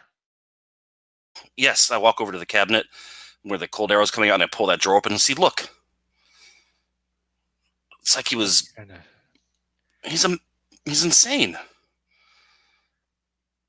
There was, I believe, something in that closet, too. There's a horrible odor, and I don't know if there's like some sort of secret panel behind, but I swear I heard something moving behind it. Perhaps that's where he hides his victims after he has no more use for them, and he just didn't have a chance to clean us up. I suppose he figured me a fool and a dilettante and would not investigate his wrongdoings. Well, more was a fool him. Should never have let me look into his house. It looks like there's a false back in this closet. Ugh, look, it moves. And they start to open it up. And you hear... I stand by the stairs and get ready to run. You hear a gurgling sound from within. Let me see here. Police. Right. So you hear a gurgling sound from within. One officer comes running out and runs right past you up the stairs. The other one does not come out. And you still hear that gurgling sound inside. The one running upstairs is screaming now, and he just runs. He's going to run right out of the house. What do you do? I'll take a quick look to see what's going on. Oh, okay. Excellent idea. Of course, I'm a curious person, despite having already seen something horribly monstrous.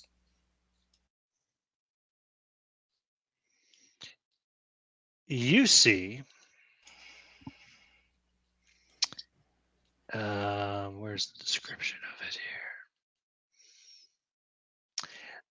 A body that looks like a huge, dense mucus with the consistency of an overcooked pudding.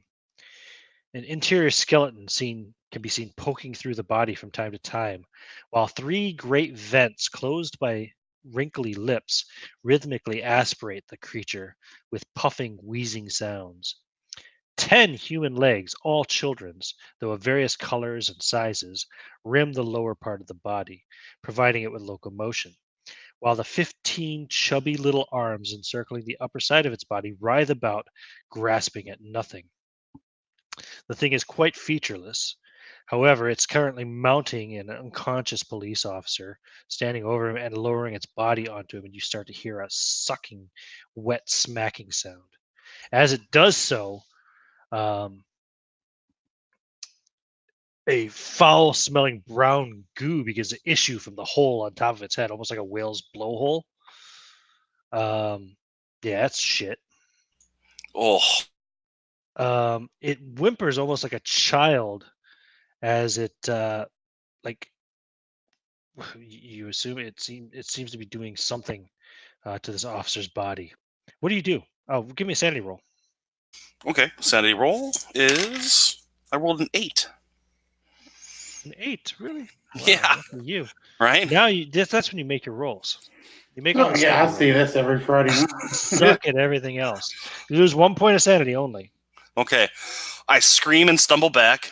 Let me look at the map here. So I scream and stumble back past the wall to the stairs, all the way to the back, and slam against the back wall, and then book up the stairs. Okay. and then up into the kitchen, slam that door shut, and wedge a kitchen chair under it, Mm-hmm. and then run out of the house Where to? to my house. Back to your house. Okay, he comes Look- back to the house. I look for as I run out, I look for the police officer. Before he gets to the house, when that police officer ran out screaming, I would have went to the phone and called the police station and said, "You have problems with the officers are out here investigating a neighbor," and one of them ran out screaming and down the street. So Now he ran out, actually got in the car and drove away. I'll tell him that then. He was screaming, and nobody else has come out of the house. Okay. The other officer or the gentleman that lives here. Okay. And you guys can just wait there in the safety of Samuel's house to see what happens? I am. I would. Yeah, that's fair. I would. The police don't come back. You're there for a while, like a good hour or so. If you call the police again, they say, "Don't worry, our officer has returned to us. We are taking care of the situation. Someone else will be there to deal with it as soon as possible." Well, hurry. Who knows what other horrors are in that place? Eventually, agents from the United States Bureau of Investigation, which will in less than 10 years be renamed the Federal Bureau of Investigation, arrive on the scene. They go into the house. There are, let's say there's 4 of them. And you hear multiple gunshots, pistols and shotguns. I break open a bottle of brandy Mhm. and start chugging at it because this is frightening. They come out of the house minutes later, Hide the brandy. and you can see smoke pouring out of, starting to pour out of the house. And before they even get all the way to your house across the street, the house is ablaze. Wow. They come up, weapons still drawn, and knock on your door. No, they ring your bell. Well, I'll let Franklin answer the door. Franklin says, "Shall I answer that, sir?" Please. Very well. And he answers the door and escorts them into the living room, I guess, where you're waiting. Sure. They identify themselves as agents of the United States Bureau of Investigation.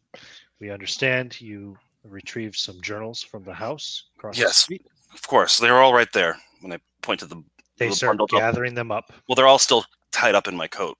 Good. They take them. Please get them out of here. I want nothing to do with this. It would seem that your neighbor's house was infected with a contagious disease that required immediate and drastic control.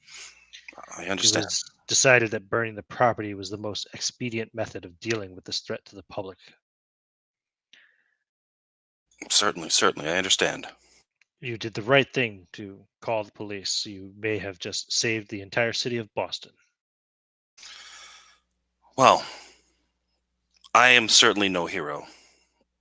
I just saw something wrong and made a call. That is it. And I look at the other two and I give them let's run with this story. We saw nothing. The man who owns that house, he's not going to be able to come after us, will he? You'll detain him, right? Oh, don't worry. We will be making sure that Mr. Corbitt is safe. Thank goodness. I would not want to have to. We will have to, of course, make sure that he is not infected with the disease that was running rampant in his basement. Of course. You might wish to look into his greenhouse as well and his garden. Who knows what he was breeding there?